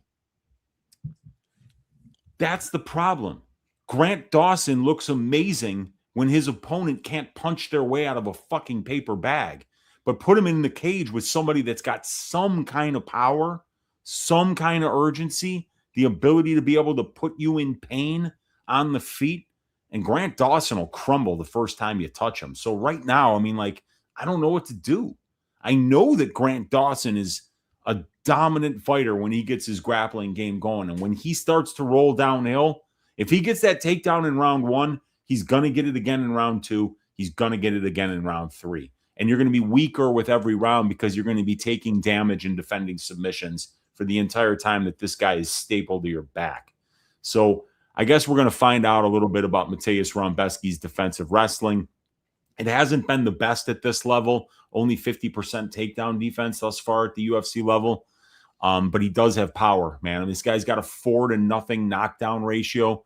He's way more durable. He's going to win the distance striking exchanges of this fight. And the guy's built like a fire hydrant. And I remember what I told you once, go try to take down the fire hydrant that's on your block. See how, come back and talk to me. See how that goes for you. So I don't know, man. I don't know if I want to jump off the Grant Dawson train right when he's almost at his cheapest. But those performances against Green and Torres, which are 2 of his last 5 fights, are real eye-openers because Rebecki hits even harder than Bobby Green does. And he's a good grappler in his own right, so it's going to be difficult to win minutes against this guy if you're unable to take him down and hold him there. So I don't know what to do with this fight, dude. What are you thinking? Well, I'm actually kind of shocked. Like usually I'm decent at kind of seeing where the line goes. And I saw Dawson at a pick him. I was like, that's very interesting. I was not expecting this much money to come in on Grant Dawson, dude. He's now minus 175. Wait, I thought he was minus 120. No, money's pouring in on him. I was not, because people are like, oh, he's chinny, he's going to get knocked out. Minus 175. Whoa, I don't know why I thought. So on May 2nd, he was minus 130. That's what I saw. Yeah, I saw him at minus 115 I think 2 days ago. So somebody's steaming Dawson here. And yeah, I liked Dawson at a pick 'em. Minus 175. I don't really love that. But yeah, I mean, if you like Rebecki, just bet the knockout. He's not winning minutes here against Dawson because Dawson will be able to take him down. Rebecki by KO plus 215. His money line plus 150. They're onto that.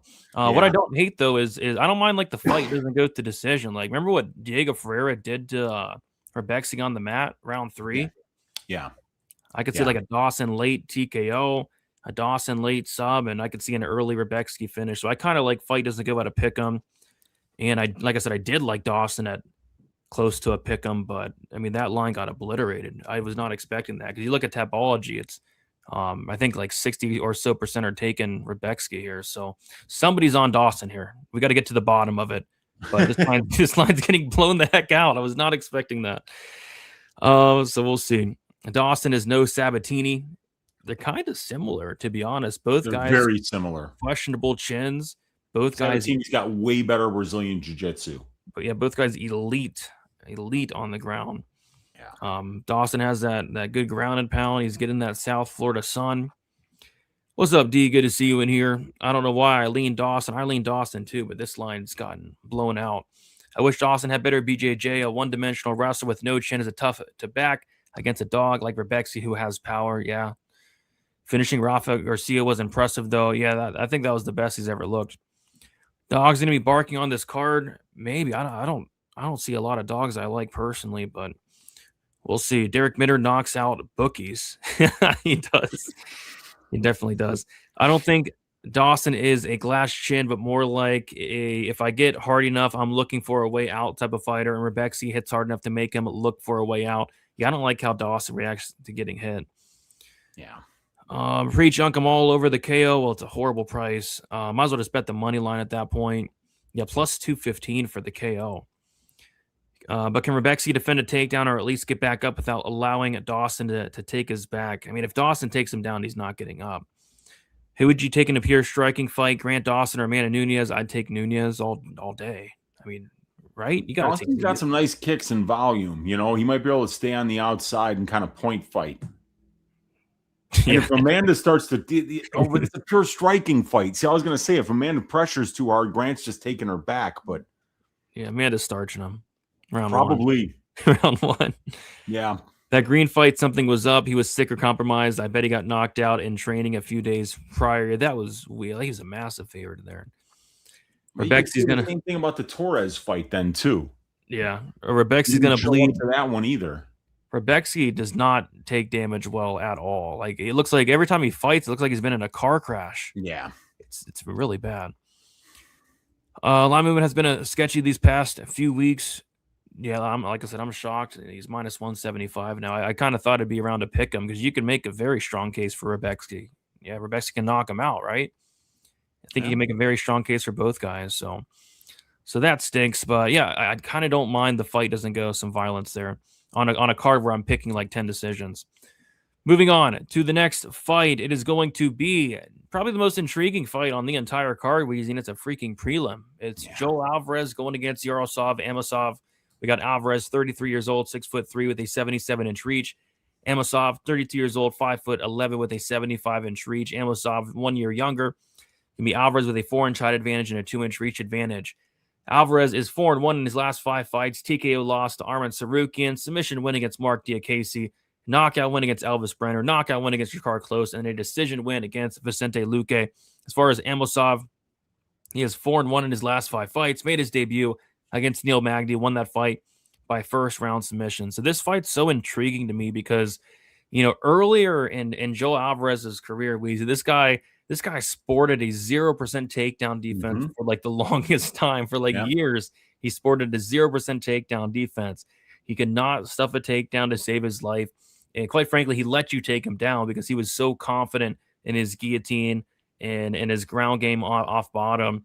And here in this fight, it's like, Amosav's going to be looking to get this fight down to the ground because on the feet, Joe Alvarez is a freaking problem, has a ton of power in his hands, in his kicks, in his knees, in his elbows.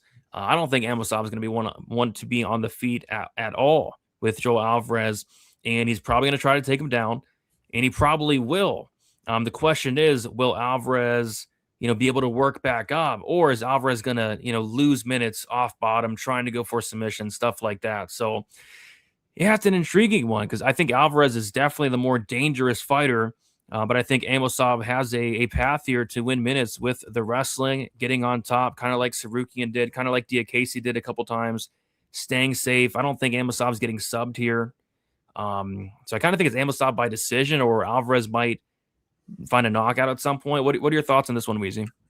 Yeah, I mean, with Amosav's wrestling being as good as it is, you can expect him to be able to take down Joel Alvarez, even if he's making improvements in the takedown defense. I mean, who is he really working with? He's in Spain training, so he's probably not getting a lot of good wrestling looks there. At least not the level of wrestling that Amosav is at.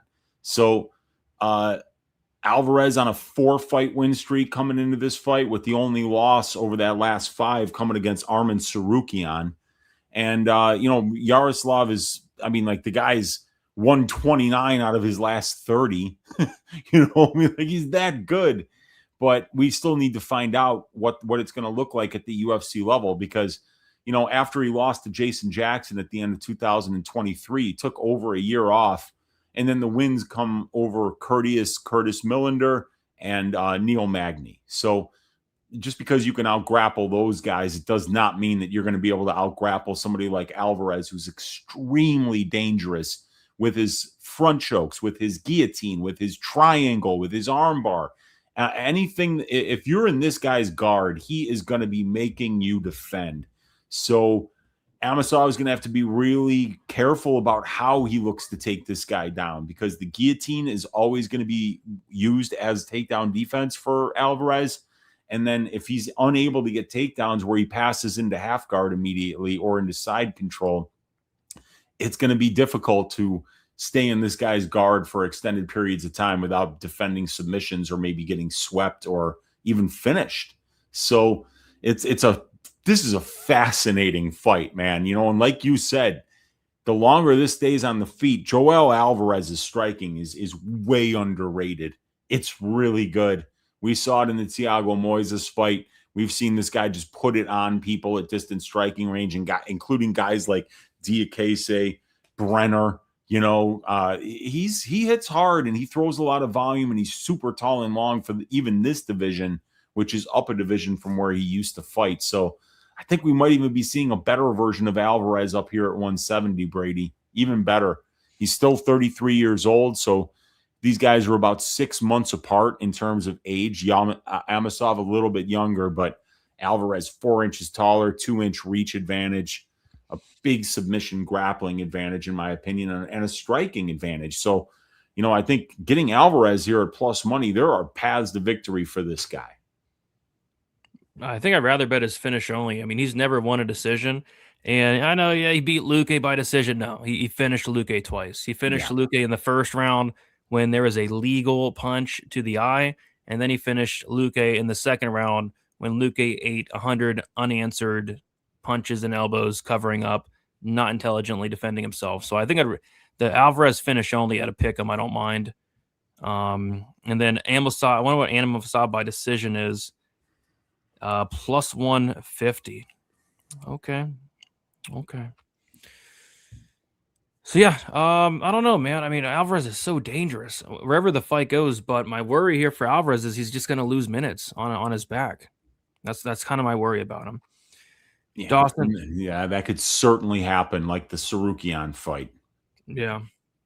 Dawson, I don't want to wait till the line gets bigger. I would think there'd be some buyback on Rebecki. Came Rebecki by KO. He has the grappling to deal with Dawson and the power to finish him. Rafa is similar to Rebecki, but not even close to as good. Yeah. Joe Alvarez, dog of the weekend. Let's go. Alvarez, one of the more exciting fighters on the entire roster. Agreed. Alvarez is always in exciting fights. Alvarez by any method he wishes. Easy dog spot. Amosav by anaconda choke. First round. He does go for those front chokes. Call me crazy. I think Amosav should be minus 300 here. Alvarez can't defend a takedown. If this was a couple of years ago, I'd agree, but I actually think Alvarez has made some improvements with the takedown defense. He is kind of stuffing takedowns now. It's still probably bad. Like, he will still probably get taken down, but it's definitely a improvement from 0% takedown defense. Why is this fight on the prelims? I don't know. I mean, this is probably like the second or kind of a card, man. Yeah, second or third best fight on the card. We got Gil gifted one to DFS by members membership. Appreciate you, Gil. Shout out, you're a slob. Yeah, big shout out, you're a slob. Amosav anaconda choke. He might go for it, for sure. Alvarez, Amosav, possible fight of the night. If not, then the co-main.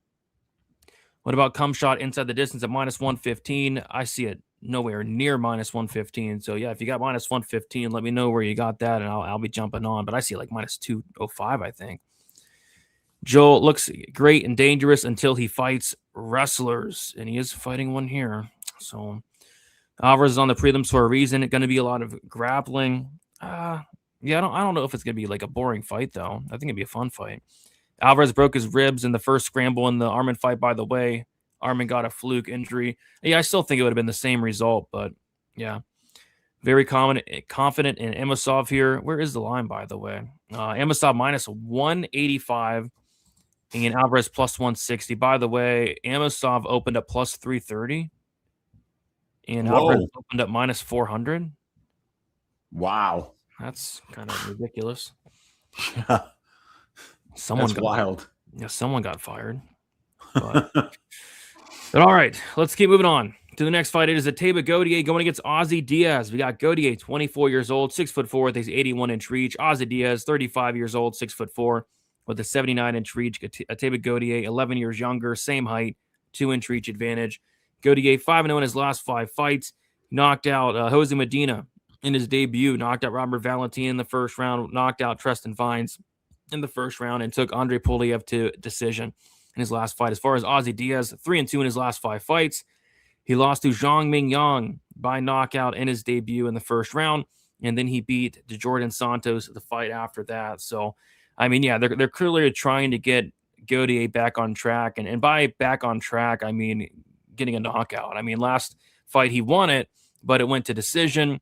Kind of lackluster. Like, he dropped Poliev with the very first punch that landed, and then kind of didn't do much after that for the next 14 and a half minutes, but still was able to win the fight, was able to get some nice experience going the full 15 minutes. Here, though, Ozzy Diaz is kind of like the opposite of Poliev. Poliev's trying to avoid the fight as much as possible. Ozzy Diaz isn't a bitch. He's going to kind of come forward and strike with Godier and pressure, and I think that's going to end pretty poorly for Ozzy Diaz. He's not going to Tristan Vines it skirt on the outside. He's not going to pull Leavitt, kind of run away for 50 minutes. Ozzy Diaz is going to come to fight, and I think that might get him hurt here and hurt pretty badly and pretty quickly because Godier has some insane power. So, yeah, I think Godier gets back on track here. Godier KO1. Godier is minus 1,100. The under is completely juiced to the tits, minus 315 to the under for the under 1.5 rounds. In the Godier by KO is minus 475. Godier round 1 minus 190. So it looks like the books are kind of seeing it how I'm seeing it, Weezy. I think Godier walks right through him. Yeah, I mean, it's tough to back Ozzy Diaz knowing that the guy's got 3 losses as a professional and they're all by knockout. And now he's facing a guy that's like literally a bronze statue that came to life and actually, it's like getting hit by a statue that came to life and hits with bronze fists. So, yeah, I mean, like, there's no reason to really spend a lot of time on this fight. I don't have a lot of faith in Gautier's upside, to be honest with you, as a mixed martial artist. I think he's extremely one-dimensional. I don't think the cardio is very good. I think the grappling is complete trash. So but he's still only 24 years old. So you've got this project. He's a project, He's one of these guys that, like, the NFL teams will draft these guys in the 6th or 7th round that have got these elite measurables, but they can't. They kind of suck at football. But you think if we coach him up right and in the right position, in the right spot, in the right scenarios, this guy could probably be a problem. And that's what I think Gautier is. But we got to keep in mind, he's fighting nobodies. He's fighting guys that are not UFC level. Tristan Vines, Jose Medina, Andre Pulayev. Valentin at least has a win in the UFC, but like, that was probably the dumbest performance I've ever seen. They set him up against a Japanese wrestler on Dana White's Contender Series. So, in my opinion, Gautier has got a lot to prove still. And, this line is ridiculous, especially coming off of dragging Pulayev to decision. That's a fighter that's not really ready to be here yet, not really ready to excel here yet. But you're putting another guy in front of him that's chinny and is 35 years old. So he should be able to get the job done here, but there's nothing really bettable. I'm not backing Diaz at this number, and I'm sure as hell not putting money on Gautier at minus 1,100. 11 units to win 1. I'm not in on that, Brady. I think it hits, though. Yeah. I don't think he's going to look 91% implied, though, to be honest with you. I have a funny feeling he might. Just a funny feeling. Ozzy Diaz. He's so hittable. He's so chinny. I think he might look minus 1,100. Boys, I think you can speed run this analysis. Go Taba round 1. Agreed. There's a video out there of Strickland admitting that Khamzat submitted him multiple times while they were training together. I saw that. Taba needs an aura boost. That's a good way to put it. This is an aura boost. I mean, Poliev stole all the aura. I mean, that Godier fight gave me AIDS, just absolute AIDS. So this is, I think, a get right spot for him. Rest in peace, Diaz. Yeah, it's a rough matchup. We are max betting Diaz. No, I'm okay. I always get a good laugh whenever I watch Godier versus Vines. Yeah, Vines, to say he skirted the cage would be an understatement. I bought a little bit of Taba minus 750 gross. I know you're going to cash some CLV. Under 1.5 in the Vines fight was minus 500 at least. Yeah, something like that. There's no meat on any of these props these days. No, there hasn't been for years. I predict Rolling Thunder kick. Okay. Godier should pipe Ozzy Diaz on site this Saturday. I don't see a ton of pipings this week, but this is one that should be a piping. How can you not say that Jose Medina is not UFC level? Only one JDM got destroyed by Proches, and it certainly wasn't him. That's a good point. Jose Medina is certainly UFC caliber. What's over 0.5? They don't have that out yet, but you'll probably get a good price on it if that's what you're looking for. Godier looks like something out of Altered Beast for Sega. I've never played that. Yeah, that's an old one way back in the day, man. I remember Altered Beast. Yeah. Ozzy doesn't have good lateral movement like Poliev did. He has no lateral movement. He kind of just comes forward and eats big shot. Like, I don't know what he was doing in the Zhang Mingyang fight. I got cum shot inside the distance at minus 115. Now it's at minus 125. Dang. Well, I on Bet Online, it's like minus 225. Puliev isn't bad. Yeah, a lot of people like that guy for some reason. A lot of people like Puliev. But yeah, he did last 15 minutes against Godier, and he lasted 15 minutes against Christian Leroy Duncan. So Puliev, and he beat blue collar Nick Klein. Yes. So maybe you're right. Maybe Puliev isn't bad. All right, let's move on to the next fight. It is King Green going against Jeremy Stephens. We got King Green, 39 years old, 5'10" with a 71-inch reach. Jeremy Stephens, 39 years old, 5'9" with a 71-inch reach. Same age there. Green with a 1-inch height advantage, and I got the same reach there. Green is 3-2 in his last 5 fights. Decision win against Jim Miller. Submission loss against Paddy Pimblett. Knockout loss to Mauricio Hoofy. Decision win against Lance Gibson Jr. And then a knockout win against Daniel Zellhuber. As far as Jeremy Stephens, 1-4 in his last 5 fights. Submission loss to Mateus Gamrot. Decision loss to Clay Collard. A decision win against Miles Price. A submission loss to Natan Schultz. And then a decision loss to Mason Jones.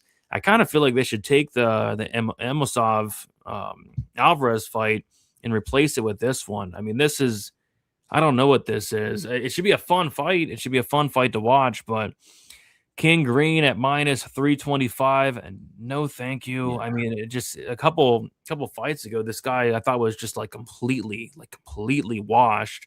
Some of these performances, it looks like he's betting against himself, showing up to press conferences with wads of cash and gold necklaces and chains. And I think his chin's completely dust. And he's going against a hard hitter in Jeremy Stephens. I think Stephens is completely washed in his own right, but Stephens, the last thing to go is power. I mean, this is a mess. I mean, Green should be the minute winner here in the striking, should be the minute winner in the grappling. Green probably wins this fight by decision, but I don't trust King Green anywhere near minus 300 against really anybody. Like, you even went to a close fight against Lance Gibson Jr. So, yeah, this is a fight I want nothing to do with. It should be fun as a fan, though. Yeah, it should be. We'll get some vintage shit talking from King Green in this fight. Everything that Jeremy lands, he says he's going to say that it didn't land and that it landed on the shoulder first. And I always love watching that. But this is recency bias here, Brady. This is King Green in one fight ago was plus 325 to Daniel Zellhuber. Oh God! I want to repeat that. Oh God! To Daniel Zellhuber, he was plus 325 one fight ago, and now he's minus 300, minus 325. Yeah, 325. Oh, to Jeremy Stephens. And let me remind you of this. Just 2 fights ago, he went 50-50 with Lance Gibson Jr., and the fight wound up playing out very, very close. Oh, God. He got knocked into the land of wind and ghosts by Mauricio Hoofy with that spinning heel kick to the head. He looked like he threw the Paddy Pimblett fight. So, out of his last 5 fights, he had the Zellhuber performance, which was incredible, and the Miller performance, which was incredible. And in between those fights, he had 3 ass performances in a row. And we're supposed to lay minus 300, minus 350 on this guy when he's 39 years old and he owns a strip joint? I don't know, man.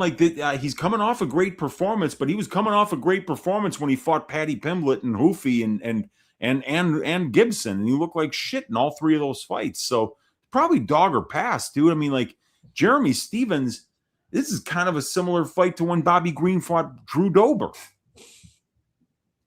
Jeremy Stephens is orthodox instead of southpaw, but he's just a big hitter like Dober is, and I could see him picking apart Stephens, and then Stephens lands one big overhand right, and it's nighty-night. Keep your butthole tight for the 39-year-old King Green. Yeah, man, this would probably be dog or pass for me because it's not like Green has any grappling upside here. He's not going to wrestle offensively. He never really does that unless he's fighting Paddy Pimblett. So.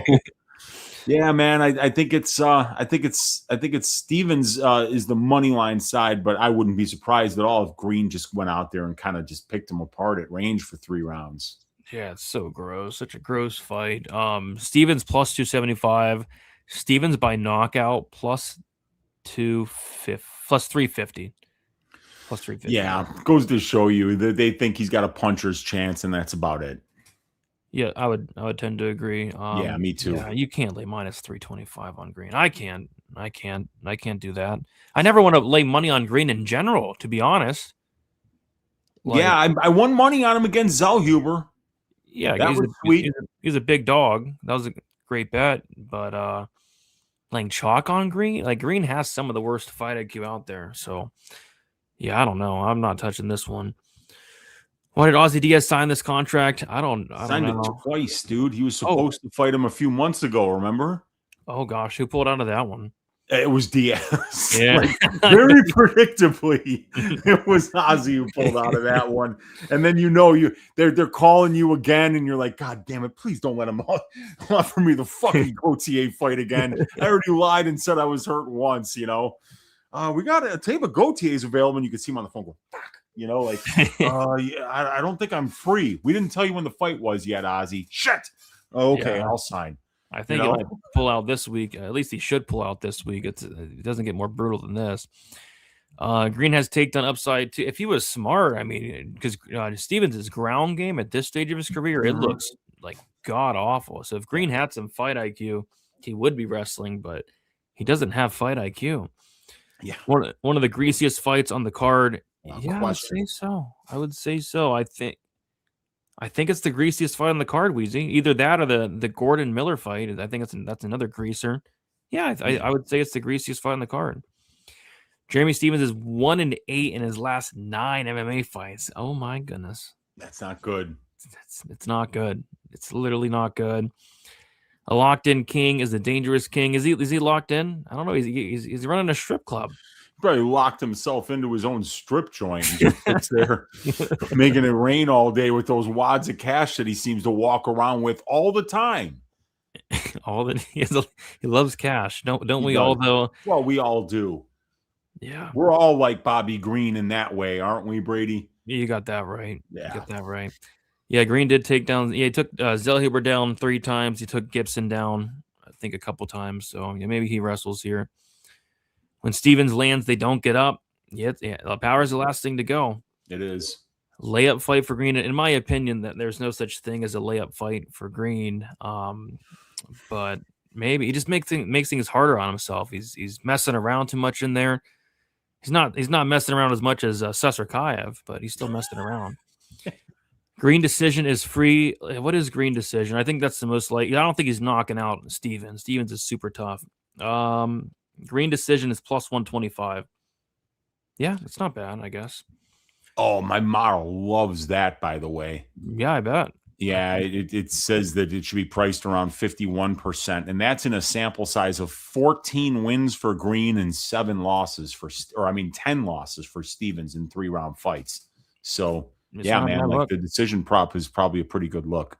Yeah, I actually think if Green finishes, it's probably a sub just because Stevens can't grapple these days, which is plus 1,000. But yeah, decision probably the move if I was to bet on this fight, but I'm not. He was locked in versus Zellhuber. That is true. Yeah, he was. That is true. All right, let's move on to the next fight. Something a lot less greasy. I mean, maybe it could be greasy. We'll see. It's Sean Brady going against Joaquin Buckley. We got Sean Brady, 33 years old, 5'10" with a 72-inch reach.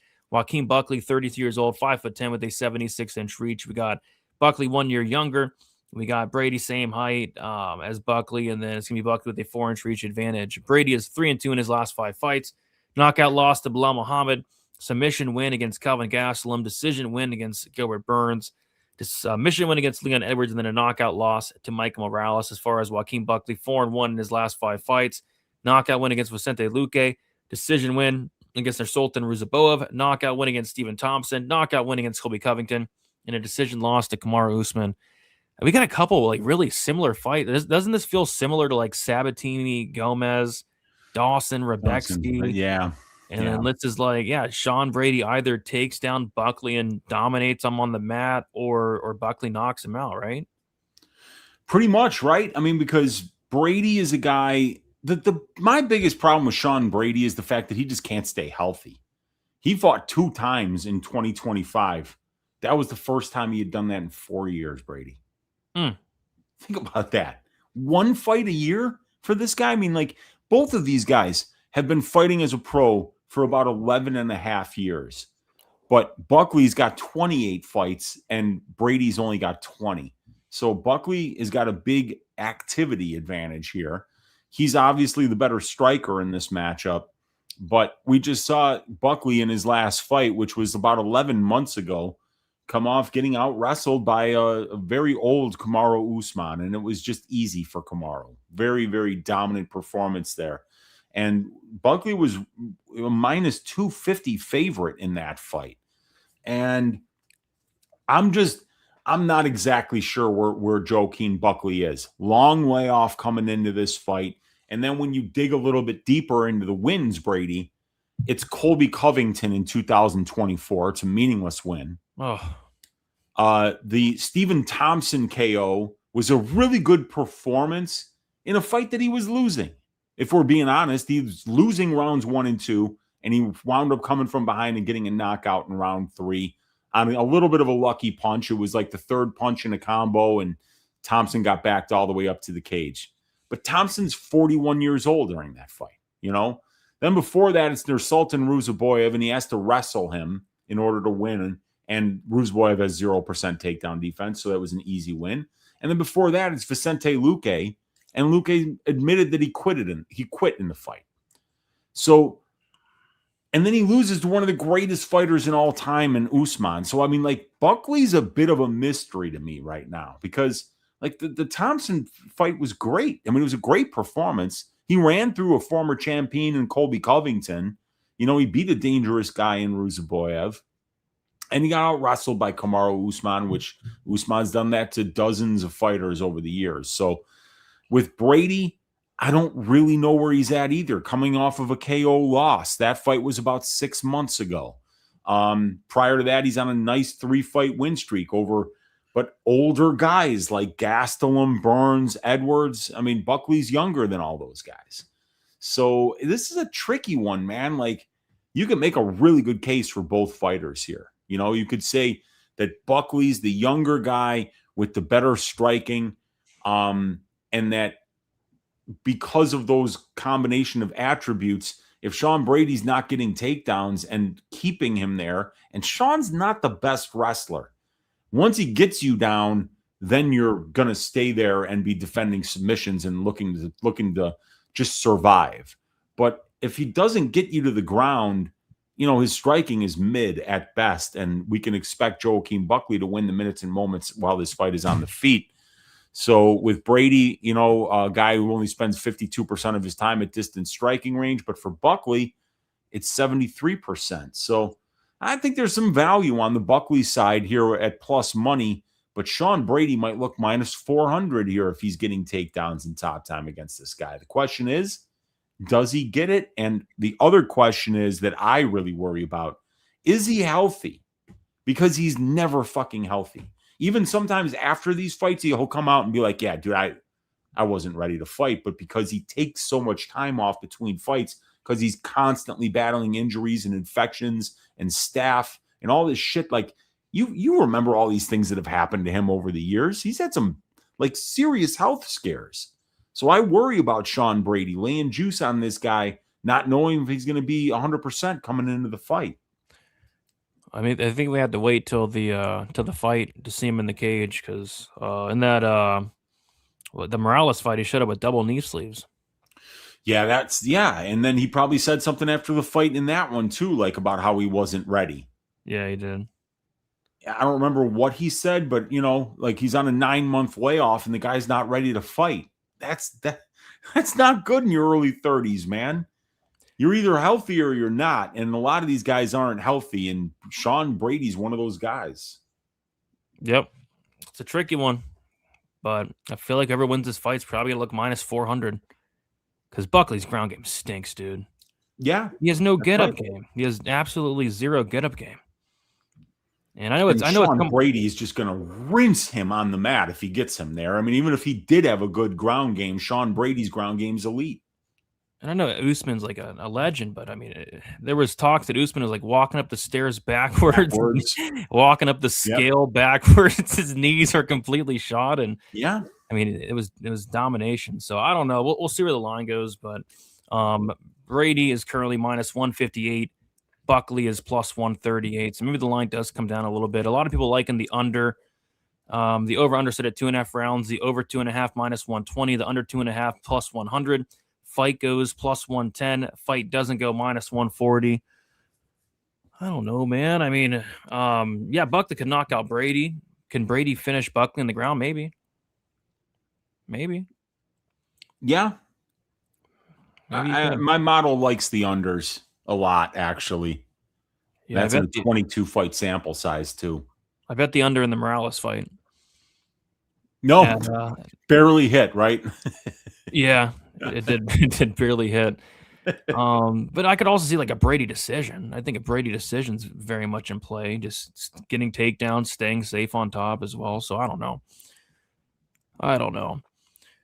What's Brady sub and Buckley KO? So Buckley KO is plus 225 and Brady sub is plus 335. Brady wants to wrestle hard and take no damage so he can fight in Philly. He better try to wrestle. Yeah, Brady easily wrestling Buckley. You would think. You have to presume, I know that dangerous, that Buckley has spent a lot of time on takedown defense in the last 11 months. You would think, for sure. You would think he is. Buckley or the under. Buckley KO. Yeah, if I was betting Buckley, it probably would be the KO. I don't know if he's winning a decision. Brady decision only. Yeah, it's probably a bad price, but you never know. Maybe they mess it up. Buckley is free. Brady is soft. Would you say that to his face, though? I don't know. I wouldn't. No, you can't say that to Brady's face.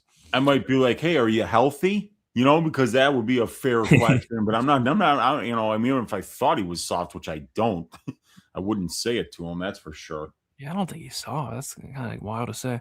I still think about the Sean Brady versus Morales fight, easiest plus 350 KO of my life. Yeah, the KO from Morales was nuts that week. All right, so yeah, some of these fights I feel like the favorite's gonna look like, or the person that wins is gonna look like a massive favorite. Another fight like that there. Moving on. We got Alexander Volkov going against Waldo Cortez Aosta. We got Volkov, 37 years old, 6'7" with an 80-inch reach. Waldo Cortez Aosta, 34 years old, 6'4" with a 78-inch reach. Waldo, 3 years younger. Volkov with a 3-inch height advantage and a 2-inch reach advantage. Volkov is 4-1 in his last 5 fights. Knockout win against Alexander Romanov. Submission win against Tai Tuivasa. Decision win against Sergey Pavlovich. Decision loss to Cyril Gahn. And a decision win against Jailton Almeida. As far as Waldo Cortez Aosta, 4-1 in his last 5 fights. A knockout win against Sergey Spivak. Decision loss to Sergey Pavlovich. Knockout win against Ante Delia. Knockout win against Shamil Gaziv. And then a knockout win against Derek Lewis. So for me, this kind of feels like a minute winner versus moment winner fight in a way, because I know Volkov can maybe... I don't think Volkov's knocking out Waldo. Waldo has some of the best durability in the heavyweight division, to be honest, but I think Volkov's going to be the much better minute winner. I went back and watched a couple of these Waldo Cortez Aosta fights, and it's like he's losing striking exchanges to Andrei Arlovsky, who's like 50, and Cheney. He's losing striking exchanges to a vampire in Sergey Spivak, and I think he probably loses a lot of striking exchanges to Volkov, who has a ton of tools on the feet, who's massive for the division. I think he's going to be the much better striker. But Waldo does have a lot of power. He's knocking these fools out lately. So I kind of think if, Waldo's going to win this fight, he might have to knock out Volkov, because I think minute for minute, it's going to be Volkov. Like even in the Aosta Pavlovich fight, Pavlovich was winning a ton of minutes against him, and we saw what Volkov did to Pavlovich. I mean, Volkov, I think 30-27 to Pavlovich, and made it look quite easy. So I kind of lean Spivak, or not Spivak, Volkov by decision here, just because Waldo is next level durable. And let's see what that is. Volkov by decision, plus 130. They're sharp, man. They're sharp. But that's kind of where I lean. I think if Waldo's winning it, he might have to catch this guy. What are your thoughts, Weezy? Here's what I would do. Volkov by decision or submission. Because you're not knocking out Waldo.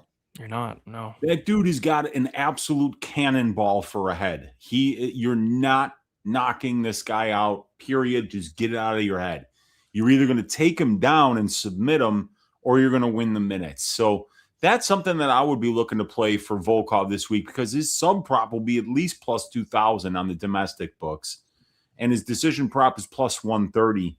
but the money line is minus 175, and that's just a little bit wide because Acosta's knocked out his last 3 opponents, so when you're showing the ability to be able to win moments like that, it's dangerous to assume that you're going to win a decision.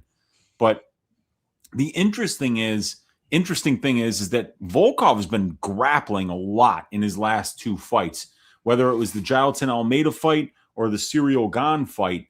Both of those fights went to split decisions, and they were very close, but there was a ton of grappling in both of those fights, which means that Volkov's been working on that.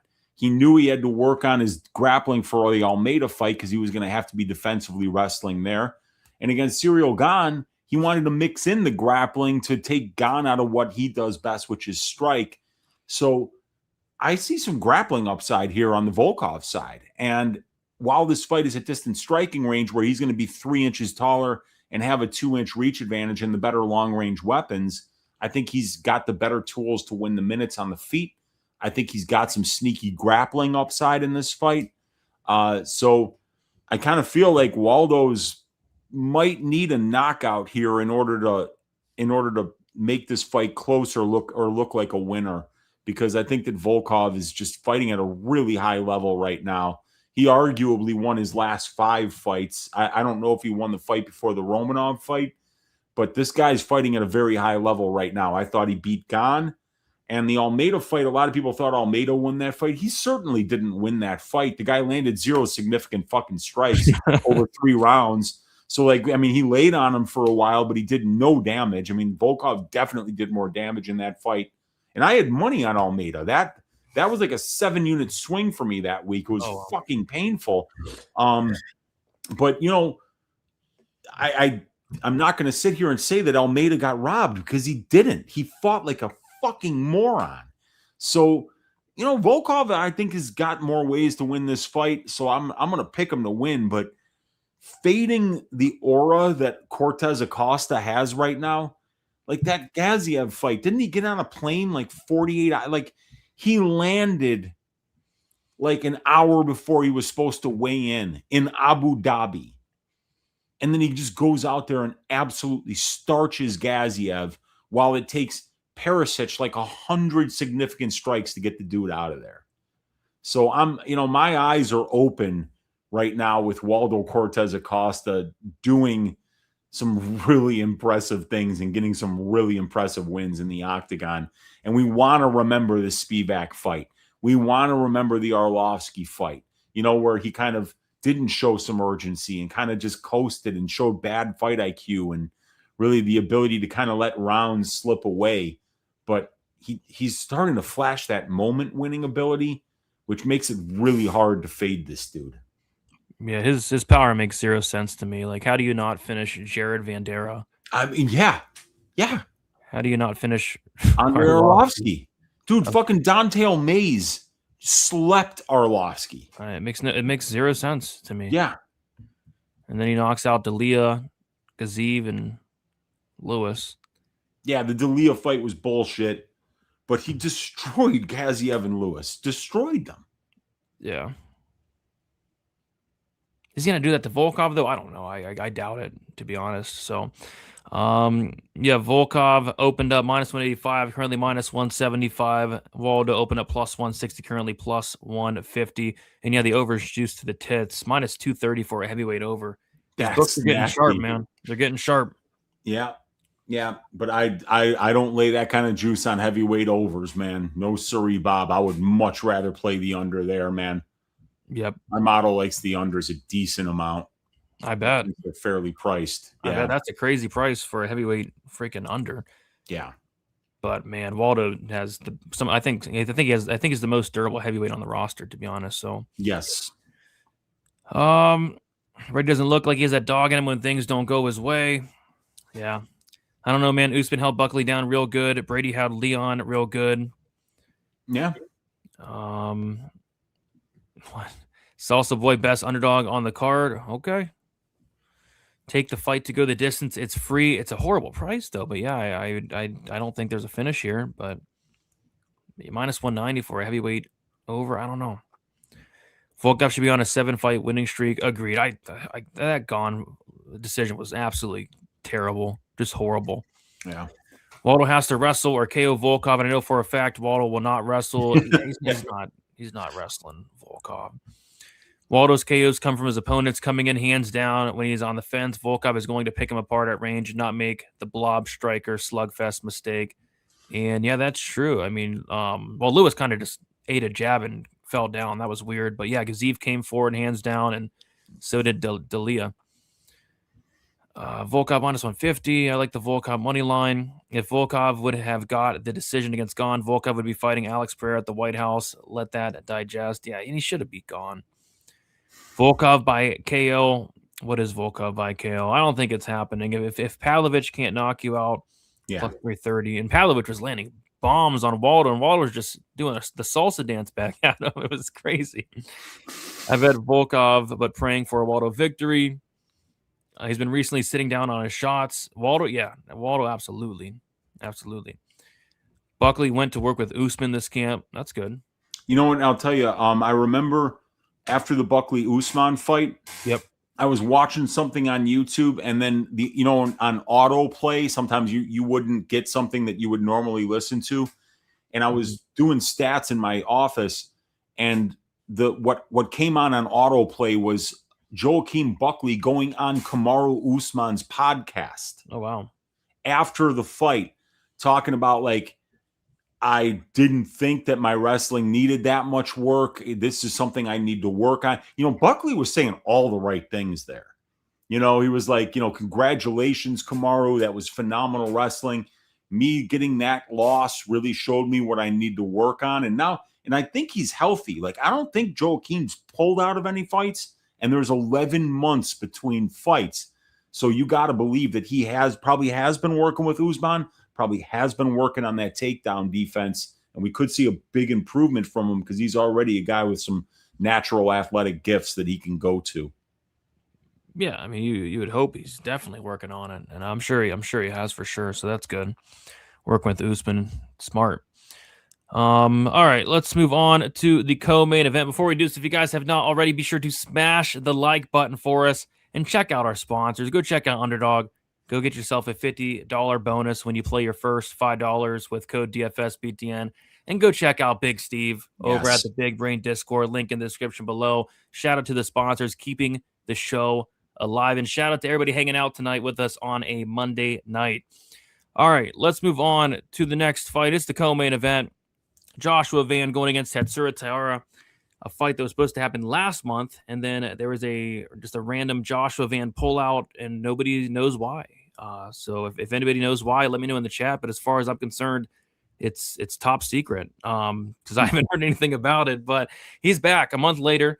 Joshua, maybe he got gonorrhea or something because you don't want to be fighting with gonorrhea. Oh, God. No, you don't.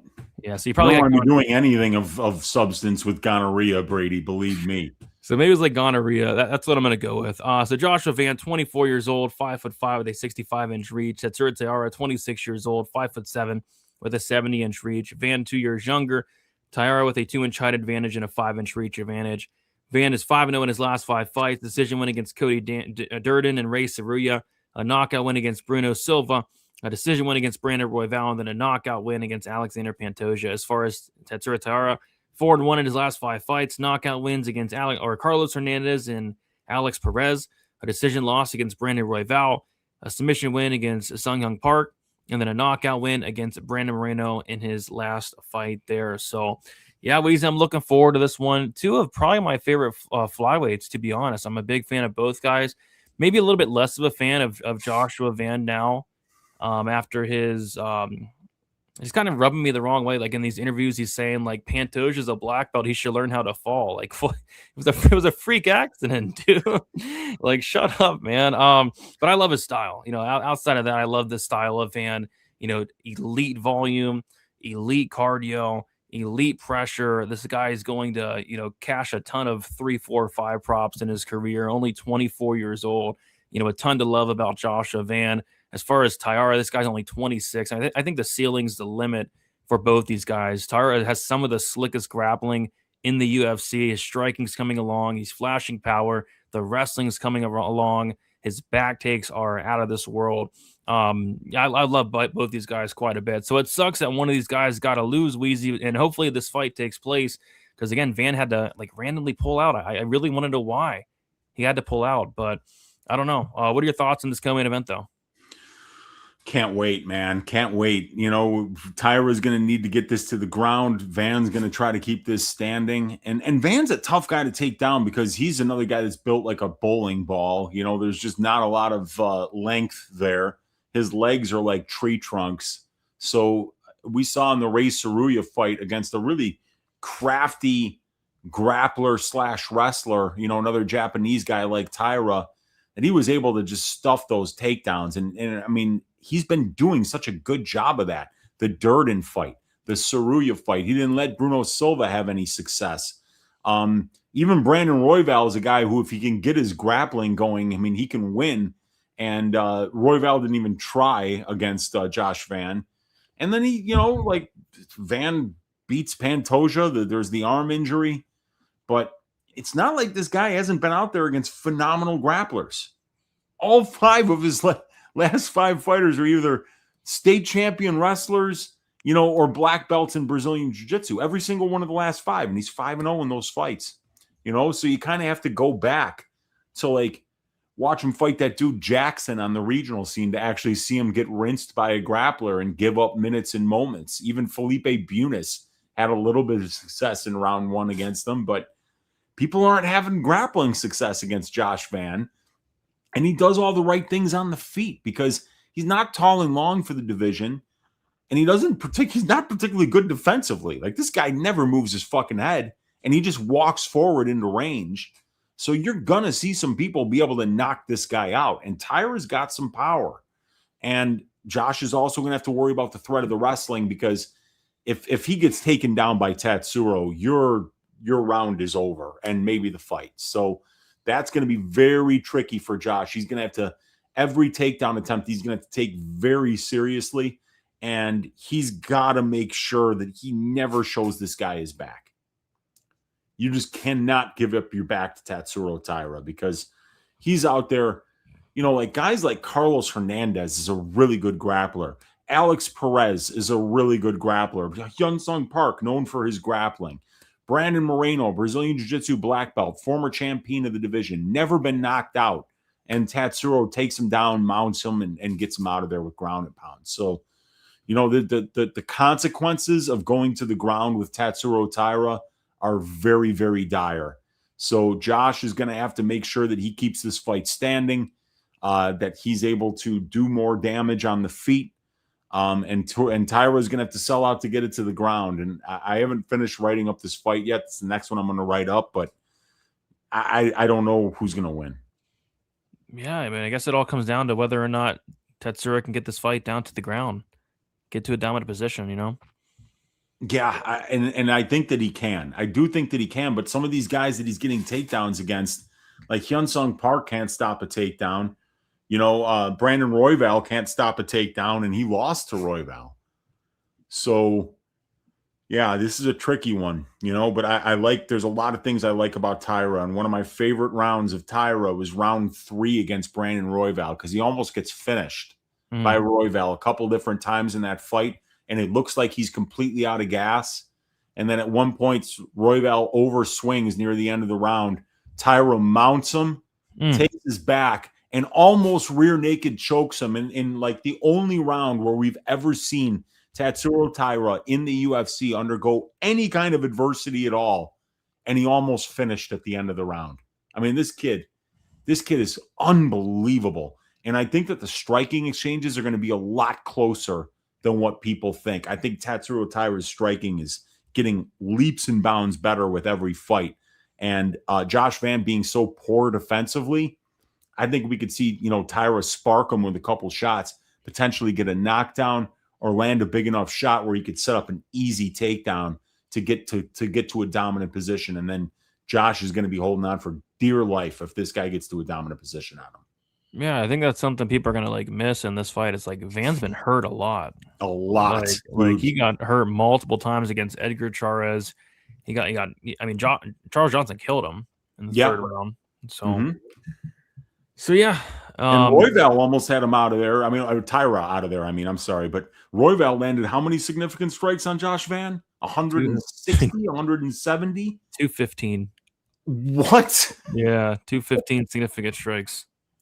Crazy. What a fight that was. I watched that one earlier today. That was a phenomenal fight, man. That was so awesome. One of the best fights of last year. Yeah, and Josh almost knocked him out with 10 seconds left in the fight in the third round, man. That was crazy. What a fight. Amazing. The over-under set at 3.5, the over 3.5 minus 120, the under 3.5 plus 100. Tricky total, dude, because obviously Van has a lot of power. Mm-hmm. And then Tetsura has a lot of power. And then if Tetsura gets your back, it's nighty-night. Keep your butthole tight. Yeah. So maybe under at plus money, under 3.5, maybe. The fight doesn't go minus 190. Yeah, we'll see. We'll see what sticks out throughout the week. Buckley seems like a guy that will do anything to be champion. I think we see a huge improvement this fight. I mean, yeah, he's not gonna get worse. There's no way he can get worse from that last performance. Van at dog money again. Yeah, he went out there and he sparked Pantoja. Let's see if he can do it again in this fight. Knocked him out in the first round, Brady. He sparked him. Yep. Yeah, I heard that too. So that's what I heard. Somebody posted a clip of Van cornering somebody and like stepping out of the cage weird or something, and then they were saying it was a hamstring injury. I don't know if that's true or not though, but okay. I hope it's not true. You don't want to fight a month after having a hamstring injury. Those things take forever to heal, and the only thing that heals them is rest. Yeah, they take weeks and sometimes months to heal. So I don't think it's a hamstring injury, but I did see that clip and that post that you're talking about. Tyra by sub or decision. A lot of grappler versus striker match. A ton, man. A ton. Van having 10 UFC fights at 24 is insane. That is insane. He's a very active fighter. 4.5 years as a pro, Brady. 18 Crazy. Professional fights. That's Crazy. 4 fights per year. It's insane. Van comes off as a complete moron in his interviews. Yeah, some of the stuff it's saying, like, what are you talking about, dude? Like, yeah, he's a black belt. He should learn how to fall. It's his fall. He needs to learn how to fall. Van visited with Dr. Peter. Maybe that's what it was. I read this is the only Tyara's second fight in front of a UFC crowd. That's crazy. That's crazy to think about. But yeah, he does have a lot of Apex fights. That's crazy. I was at his fight against Moreno.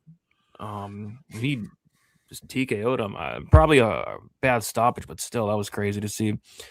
People gonna quickly realize the difference on the feet isn't that crazy. Once Tetsura takes him down once, it's basically over. And it could be. If you get to your back, it's probably over. Brother Brady, Google only says Van had an undisclosed minor injury. Yeah, I don't know, man. I don't know what happened. I don't know. No human with a split decision win over Zalga Sumagulov should ever hold the belt, especially by the fluke. I blocked your kick with my head and your arm broke, all in the plan. Tetsura gets everyone down. Yeah, I think he has gotten everyone down. Let's take a look. He got down Moreno, Park, Royval 6 times, Perez. He didn't get down Hernandez, and that's because he knocked him out. Got down Charas, Aguilar, Vergara. He's gotten down everybody besides Hernandez, but he got Hernandez down with his fist instead. Yeah. I think Van's going to knock him out 3-4. Yeah, Van late props are always going to be in play. I've cashed plenty. I know Weezy's cashed plenty of Van late props. I'm not hitting a sprinkle on Tyra KO plus 650. I could see him hurting Van. I really could. Could. And then there's the ground and pound is always live. Yeah, it is. Tyra inside the distance is kind of ass because I was thinking maybe Tyra by sub, but it's like I could see a knockout. And Tyra inside the distance is not a good price. I think I saw plus 120. Oh gosh, yeah, plus 120 for Tyra inside the distance. Not ideal. Oh gosh, feed me Chamay. Oh no. Let's go. Fialio moves up to. That's probably what it takes, man. He needs to move up to middleweight. Then we're going to get to see the Fialio that we all know exists. That's true. We got to move the on. Guy that gets knocked out at 185. Yes. Oh goodness. Van just needs to pop the jab. He needs to pop that arm out. What is Van by shoulder pop? This is the promo code this week, Naughty Night, butthole tight. I wish it was. Tyara KO plus 750. Yeah, that could be one of those smash your TV moments. Like Tyra drops him and then club and subs him, though. Van beats everyone on the feet with elite takedown defense. Tyra going to be champ, but not this fight. Yeah, if he stuffs some takedowns. We got Big Brain MMA Pod. We got Big Steve, one of the sponsors of the show. And not only is he sponsoring the show, but he's sponsoring with an extra dono. Appreciate you, my guy. He says, I'm a little late. Hopefully you mentioned my practice bet. We did. But we said you went 1-1. Yeah, we said you went 1-on-1, and we did not mention what the loss was. So it's going to be up to people to remember your performance from last week. But the protest, my God, yes. I mean, protest put on an absolute masterclass. I didn't think he'd be able to fight at that pace and not get tired, and he never got tired. He never turned down the output, and I mean, anybody that bet on protest, that was easy money. He looked phenomenal. Yeah, Big Steve, what I'll say is that protest bet was probably one of the best bets of the year. I mean, there was really never a doubt. I had the KO problem. I was just waiting. I was waiting for JDM to finally. I mean, JDM's so tough, dude. I mean, some of the shots he was eating knees like uppercuts in there.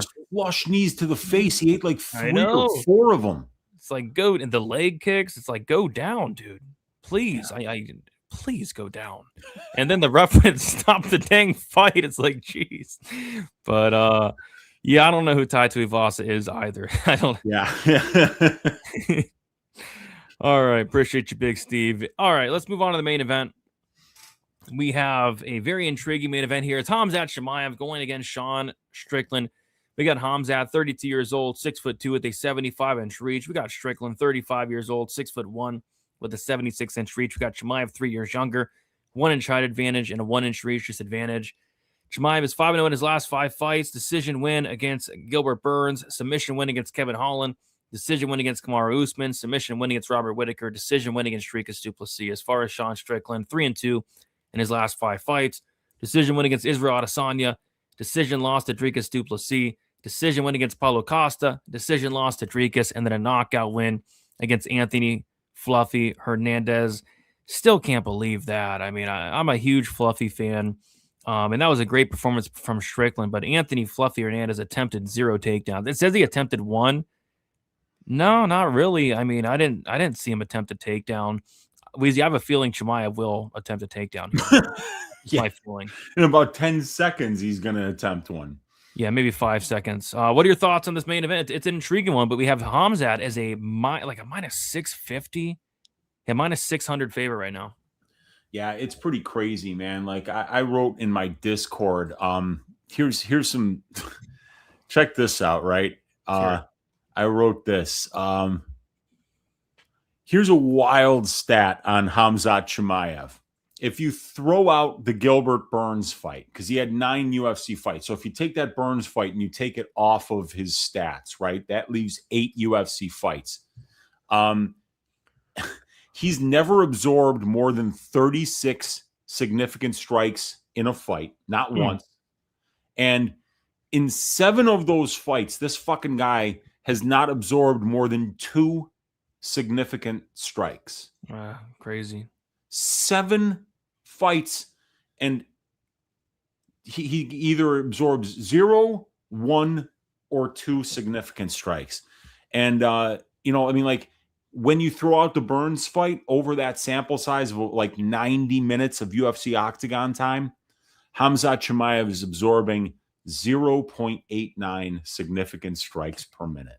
I mean, like, how do you beat somebody when you don't, when like the chances that you're going to land more than 2 significant strikes in a fight is 23%? That means you have to knock the guy out with the first strike that lands, and Khamzat's got a chin on him. I mean, we've seen him eat a bunch of strikes in the Gilbert Burns fight. I mean, dude, this guy went 25 minutes with du Plessis and he absorbed 13 significant strikes. We were at that fight, Brady. You remember me getting up out of my seat with like 2 minutes left in the fight going, I'm fucking out of here. This is bullshit, like, and I just left. I just left, you know, because like it was painful to watch how dominant he was against a guy that was supposed to be a champion. You know, we were talking on the way home and we were like, it was almost like Drickus didn't know that Khamzat was going to wrestle. You know, like he didn't work get-ups. He's like, oh, this guy's not going to take me down. I mean, like that was hard to watch. And he's done it so many times to so many different people, you know, where he's just rinsing these people. He made Robert Whittaker look worse than John Phillips. Oh, God. He made Robert Whittaker look worse than Reese McKee. Yeah. You know, like he's doing grown men, former champions of the division, as if he's in there against somebody like John Phillips, you know, the white Mike Tyson, the Welsh wrecking machine, whatever his name is, you know. So Sean Strickland, like the key stat for the fight for me is that Khamzat Chimaev in the UFC spends only 33% of his octagon time at distance striking range. But for Sean Strickland, it's 87%. And clearly, if this fight stays standing, you know, for extended stretches, for multiple rounds, Sean Strickland's going to look a lot better than what his money line states he's going to look like right now. But who's out there stuffing takedowns from Chimaev? And even though, you know, like you would look at Strickland coming off a win over Fluffy Hernandez, that should make you think, shit, I should be betting this guy plus 400. Right? Shouldn't you? He just beat Fluffy Hernandez, but Hernandez didn't wrestle. So what does it mean? You know, the last guy to successfully grapple Sean Strickland was? Kamaru Usman. Yeah. You know what year that was? 2018. 2018. So we're 8 years past that fight. Now, people might say, oh, Drickus du Plessis got 7 takedowns against him. Okay, he got 7 takedowns. How much control time did he get? 2 minutes out of 25. How many significant strikes did he land on the ground? 0. You know, so if Sean is able to keep this fight standing, you know, he's going to look a lot better than his money line. The question is what does his takedown defense look like? Because we really don't even know. I mean, just because Drickus can't take you down, you know, who the fuck cares? Did you see what happened when Drickus fought Chimaev? It looked like he had never wrestled a day in his life. Like, there were some takedowns where I was like, oh, shit. My freshman wrestling coach would have been bitching me out for doing what Drickus did right there. And I was one of the worst guys on the team. You know? So, like, why is this guy champion of the division and he can't wrestle his way out of a paper bag? Well, that's the problem here, is that Chimaev is just, he's probably one of the best fighters that's ever gotten in the UFC octagon, period. Think about it. Who's been more dominant than him? He's one of, between, like right now at this point, you know, like you got guys like Khamzat who have no losses. Michael Morales has no losses. Habib had no losses. Who else? Anyone else retire undefeated? Anybody else go an entire UFC career without losing a fucking round? I mean, actually, you know, some people think he did lose rounds 2 or 3 to Usman, or maybe one of the rounds to Gilbert Burns. But, you know, like Kamaru Usman had 98% takedown defense, and he worked Chimaev like a cheap suit for 4.5 minutes in round 1, and he got taken down and put on his back in rounds 2 and 3 of that fight. So, yeah, I think the line it's wide at -600, but you know, Chimaev might look -2,000. So it's really difficult to find a way to get to Strickland here unless you're just going to admit or ignore everything that you've seen on tape and just say, well, fucking crazy shit happens. Like, you know, if you would have ignored everything that you saw on tape and just bet Strickland against Hernandez, you would have been very pleased. Yeah, it looked like Hernandez bet on Strickland too with that game. Yeah, I think he did. And I think he cashed big on that because for Hernandez not to wrestle, that's bananas. It's bizarre. So, But Brady, if you want a really in-depth look at this, I'm going to be going live in 45 minutes because I'm that crazy to do a full main event balls deep breakdown on this Chimaev Strickland fight. I've got like a 7 or 8 page write-up. We're going to go into a money line audit. We're going to look at tail of the tape. We're going to look at trends and betting lines of these recent fights for both guys, strength of schedule, ROI, striking, grappling, paths to victory, advantages, disadvantages for this fight. Check me out on my channel, Brady. 45 minutes from now, balls deep breakdown, Chimaev versus Strickland. Nice. I'll be sleeping, but I'll check it out tomorrow, right? Yeah, that's a deal, dude. I know you've got, you got a kid, you got to, do what you need to do. I'll hit it on the rewatch tomorrow. I'll give you a like and a hype. Appreciate you. Oh, you gonna hype the video? I'll use my hype points for the week. I think I'm out of hype points, man. Yeah, apparently it's the next big thing. But I got you with a like and a hype. I got you. I got my Uncle Weezy. Fantastic, man. Yeah, I got you. Yeah, Fluffy. Haven't heard anything either.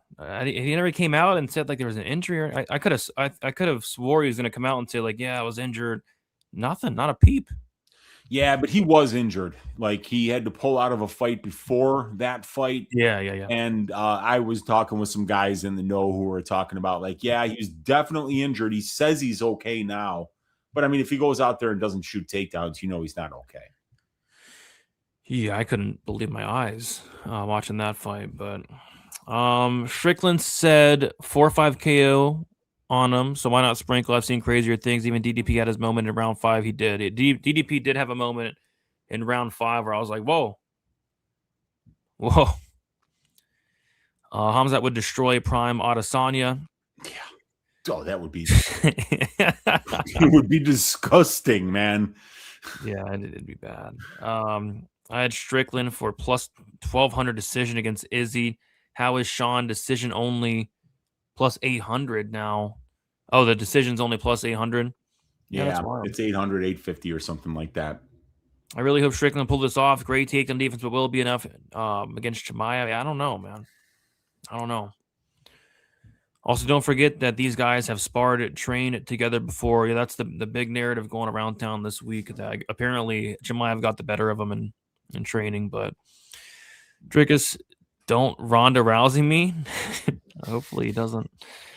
I personally don't think Sean has much of a shot here, but we'll see. Yeah, I didn't really think he had a shot against Fluffy, but if you'd have told me Fluffy would shoot 0 takedowns, I'd be putting my house on Strickland. I mean, holy crap. So Hamzat, are you gonna shoot takedowns here, buddy? Because if Hamzat doesn't wrestle, you give me Strickland, man. But Hamzat's gonna wrestle.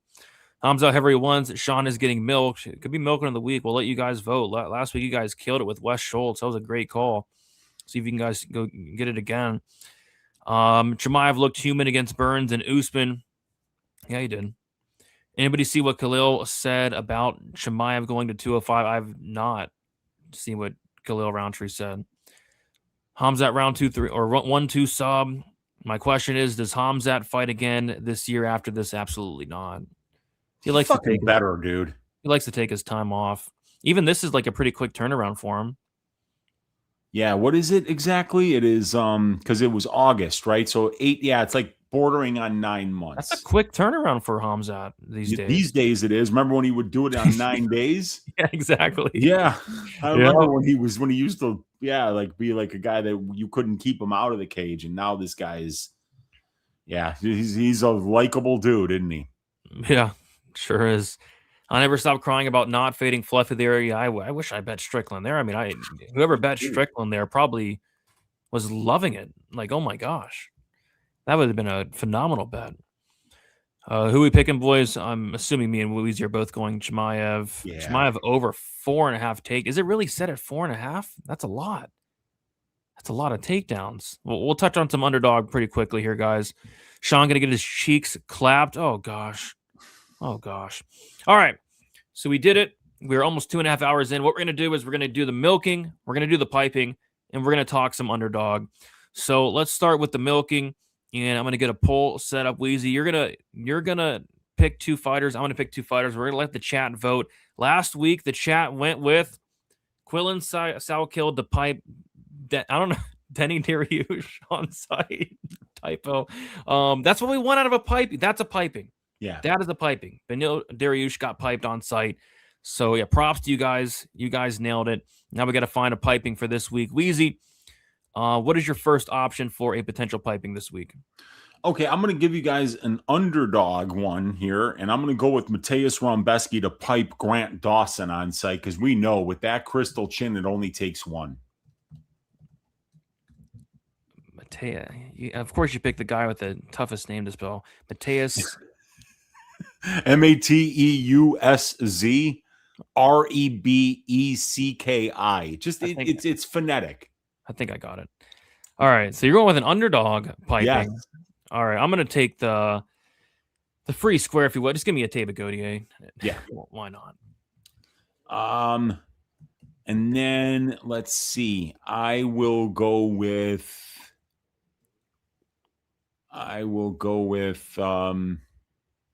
oh boy. There's not a lot of I don't think there's going to be a lot of pipings this week at all. There's not a lot of pipings, man. I think I'm picking maybe one knockout this week. All right. Let's give you another underdog. How about Joaquin Buckley to keep the fight standing and knock out Sean Brady? Because guess what? If Bilal Muhammad can knock you out, perhaps Joaquin Buckley's got the power to do so. Yep. We'll probably have to do something like that because I don't see many knockouts unless some of these underdogs with puncher's chances like knock their opponent out. And then the final piping. Oh God.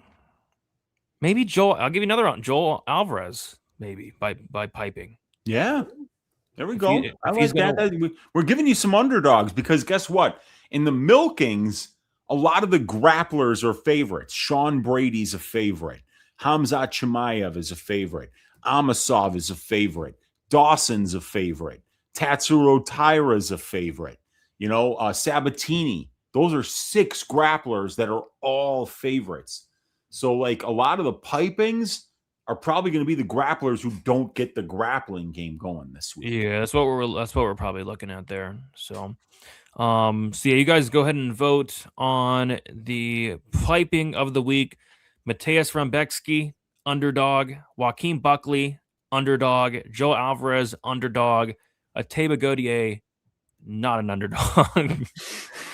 So we'll see. I mean, if all 4 of those guys win, they're winning by piping, Weezy.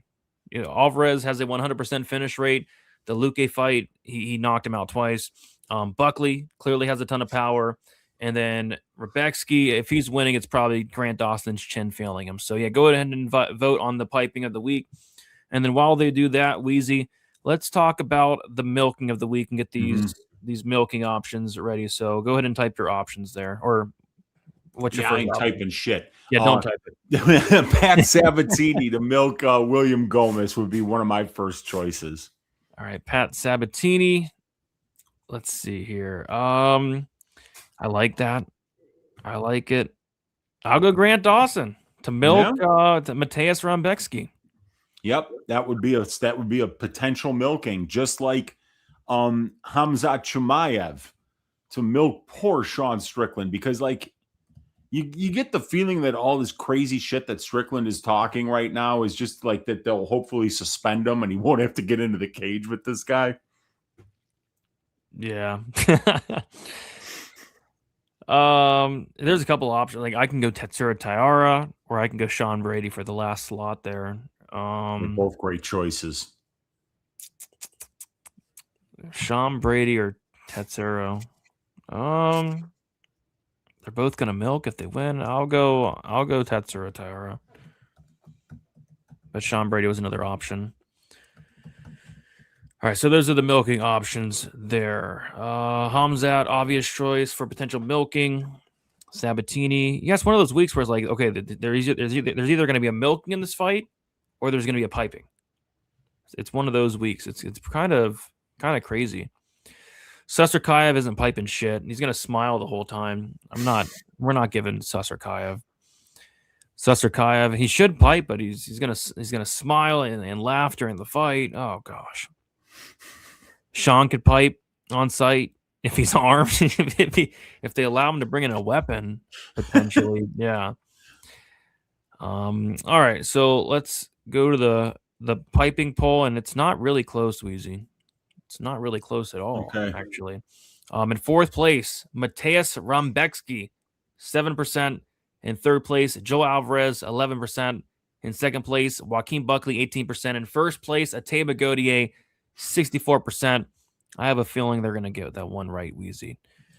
Ateba Godier to pipe. Poor Osman Diaz on... Poor Osman. Poor Osman. So that is the piping of the week. All right. I'm going to do a poll for the milking. Who is going to milk their opponent? Pat Sabatini, Khamzat Chimaev, Grant Dawson, and then the other one was, I think, Tetsuro Tyara, right? Yeah. And then Tetsuro Tyara. Tetsuro Tyara. All right, you guys go ahead and vote on the milking there. So the piping, Ateba Godier to pipe for Osman Diaz on site. And then the milking last week, you guys went with West Party Time Schultz. And yeah, I mean, that's a milking. He attempted 60 guillotines. He got the 60th guillotine he attempted, and he milked Ben Johnson. So that was a very good milking choice, guys. You guys nailed it. Let's see if you guys can get it again here. And then while Weezy, they vote for the milking, let's talk some underdog. Why not? Let's talk some underdog. Last week, I don't know how it didn't hit. I mean, Wes Schultz got 0 takedowns against Ben Johnston. It's like you almost can't script something like that. You really can't script something like that. So let's see if anything sticks out here for this card, Weezy. You liking anything? Have you checked it out yet? Yeah. There's one thing that I like, and we already talked about it a little bit, right? A guy like Khamzat Chimaev, if you throw out the Gilbert Burns fight, is absorbing 0.89 significant strikes per minute. And they have Sean Strickland at 45.5 significant strikes. So, is Khamzat going to be able to get this fight to the ground? And if he is, what are the chances that Sean Strickland against a guy who's absorbing less than 1 significant strike per minute and only 1/2 of a significant strike per minute in control time positions, piling up 46 significant strikes against a guy who's the second most that he's ever absorbed is 33. I like it. I mean, Dricus du Plessis would have needed over 75 minutes of octagon time to land 45 significant strikes. And he still would have not covered because he would have needed 45 and a half. How about that? I like it. Yeah, so that's what I'm going. Lower than 45.5 significant strikes for one Sean Strickland.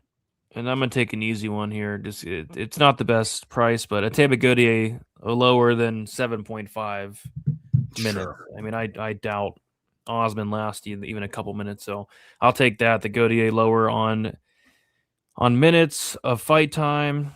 And then the other thing I was looking at was like the Carpenter more than 1.5 takedowns. I think he can get 2. I mean, Ochoa's takedown defense reeks, but I'll go with the safest option, which would be that Ateba Godier less than 7.5 minutes. Let's get it. All right, I like it. My girlfriend said this is very gay. Nothing. I don't know about that. That's pretty sharp, Wheezy. Yeah, I like it. Makes sense to me.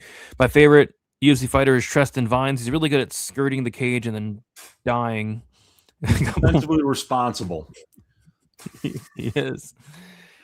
I was able to lock Cesar Kayv over 1.5 minutes. Someone's getting fired. Yeah, that fight's lasting at least 1.5. He's going to smile for the first round and a half and laugh and tell jokes. So, yeah, that's cash. All right. Let's go to the milking here. Yeah, it's really not close. Only 6% going with Grant Dawson. Only 12% going with Tetsuro Tyara, 26% going with Pat Sabatini, and then the milking of the week, Weezy, is going to be Khamzat Chimaev, and I like both of them this week. Yeah. Yeah. I think that obviously these are dominant fighters with Gautier with the piping and Chamay with the milking. And it's a pay-per-view card. So, usually these are the ones where we see the slightly more predictable results. So hopefully we're right on all of it. This Saturday. So the milking is Khamzat Chimaev to milk Sean Strickland this Saturday. And there we have it, guys. Thank you all so much for watching. Wheezy, let the people know where they can find you, what you have going on, and let them know that you're going live in about 30 minutes. Yeah, man, I'm gonna get it like a roast beef sandwich in my stomach here, so I've got a little energy going for that balls deep breakdown on the main event. But yeah, you can find me on YouTube at Uncle Wheezy. You could find me on Rumble at Uncle Wheezy. You can find me on X at MMA Wheezy, and my probability stats and content package where you see this kind of phenomenal stats. You get the fighter in-fight stats. You get like the profile matchup like this, the individual fighter stats, over-under betting model, prop betting model, fight write-ups for every fight, access to the Discord, access to all the track bets. And I'm giving it away, Brady. Okay. 1 month's membership, 1 month for UFC 328 is going to cost you $3.28. So if you tune in a half an hour from now, that promo code will be available in the description of the video, and you can get access to all this stuff that I want people to know how hard I work for my paying customers on Odds Shopper. So I want to give everybody a chance to check it out this week for $3.28. So check me out in a half hour on YouTube at Uncle Wheezy or on X or on Rumble. I'll be there breaking down this main event in detail. Let's go. Let's go. Yeah, I'm going to check it out tomorrow. Go check out Wheezy. Yeah, thanks, guys, for hanging out with us here on a Monday. Do us a favor, like on your way out. By the way, did we get 100 likes? Let's hope. Come on, let's hope. We did not get 100 likes. We might not show up. No, we did. So we will show up next week, I guess. There we go. Fantastic. Yeah, so shout out to our sponsors. Shout out to Big Steve. Shout out to Underdog. They are the reason we show up each and every week. And shout out to you guys for showing up as well. Smash the like button on your way out. Subscribe on your way out. And best of luck for UFC 328. Talk to you guys later. See you.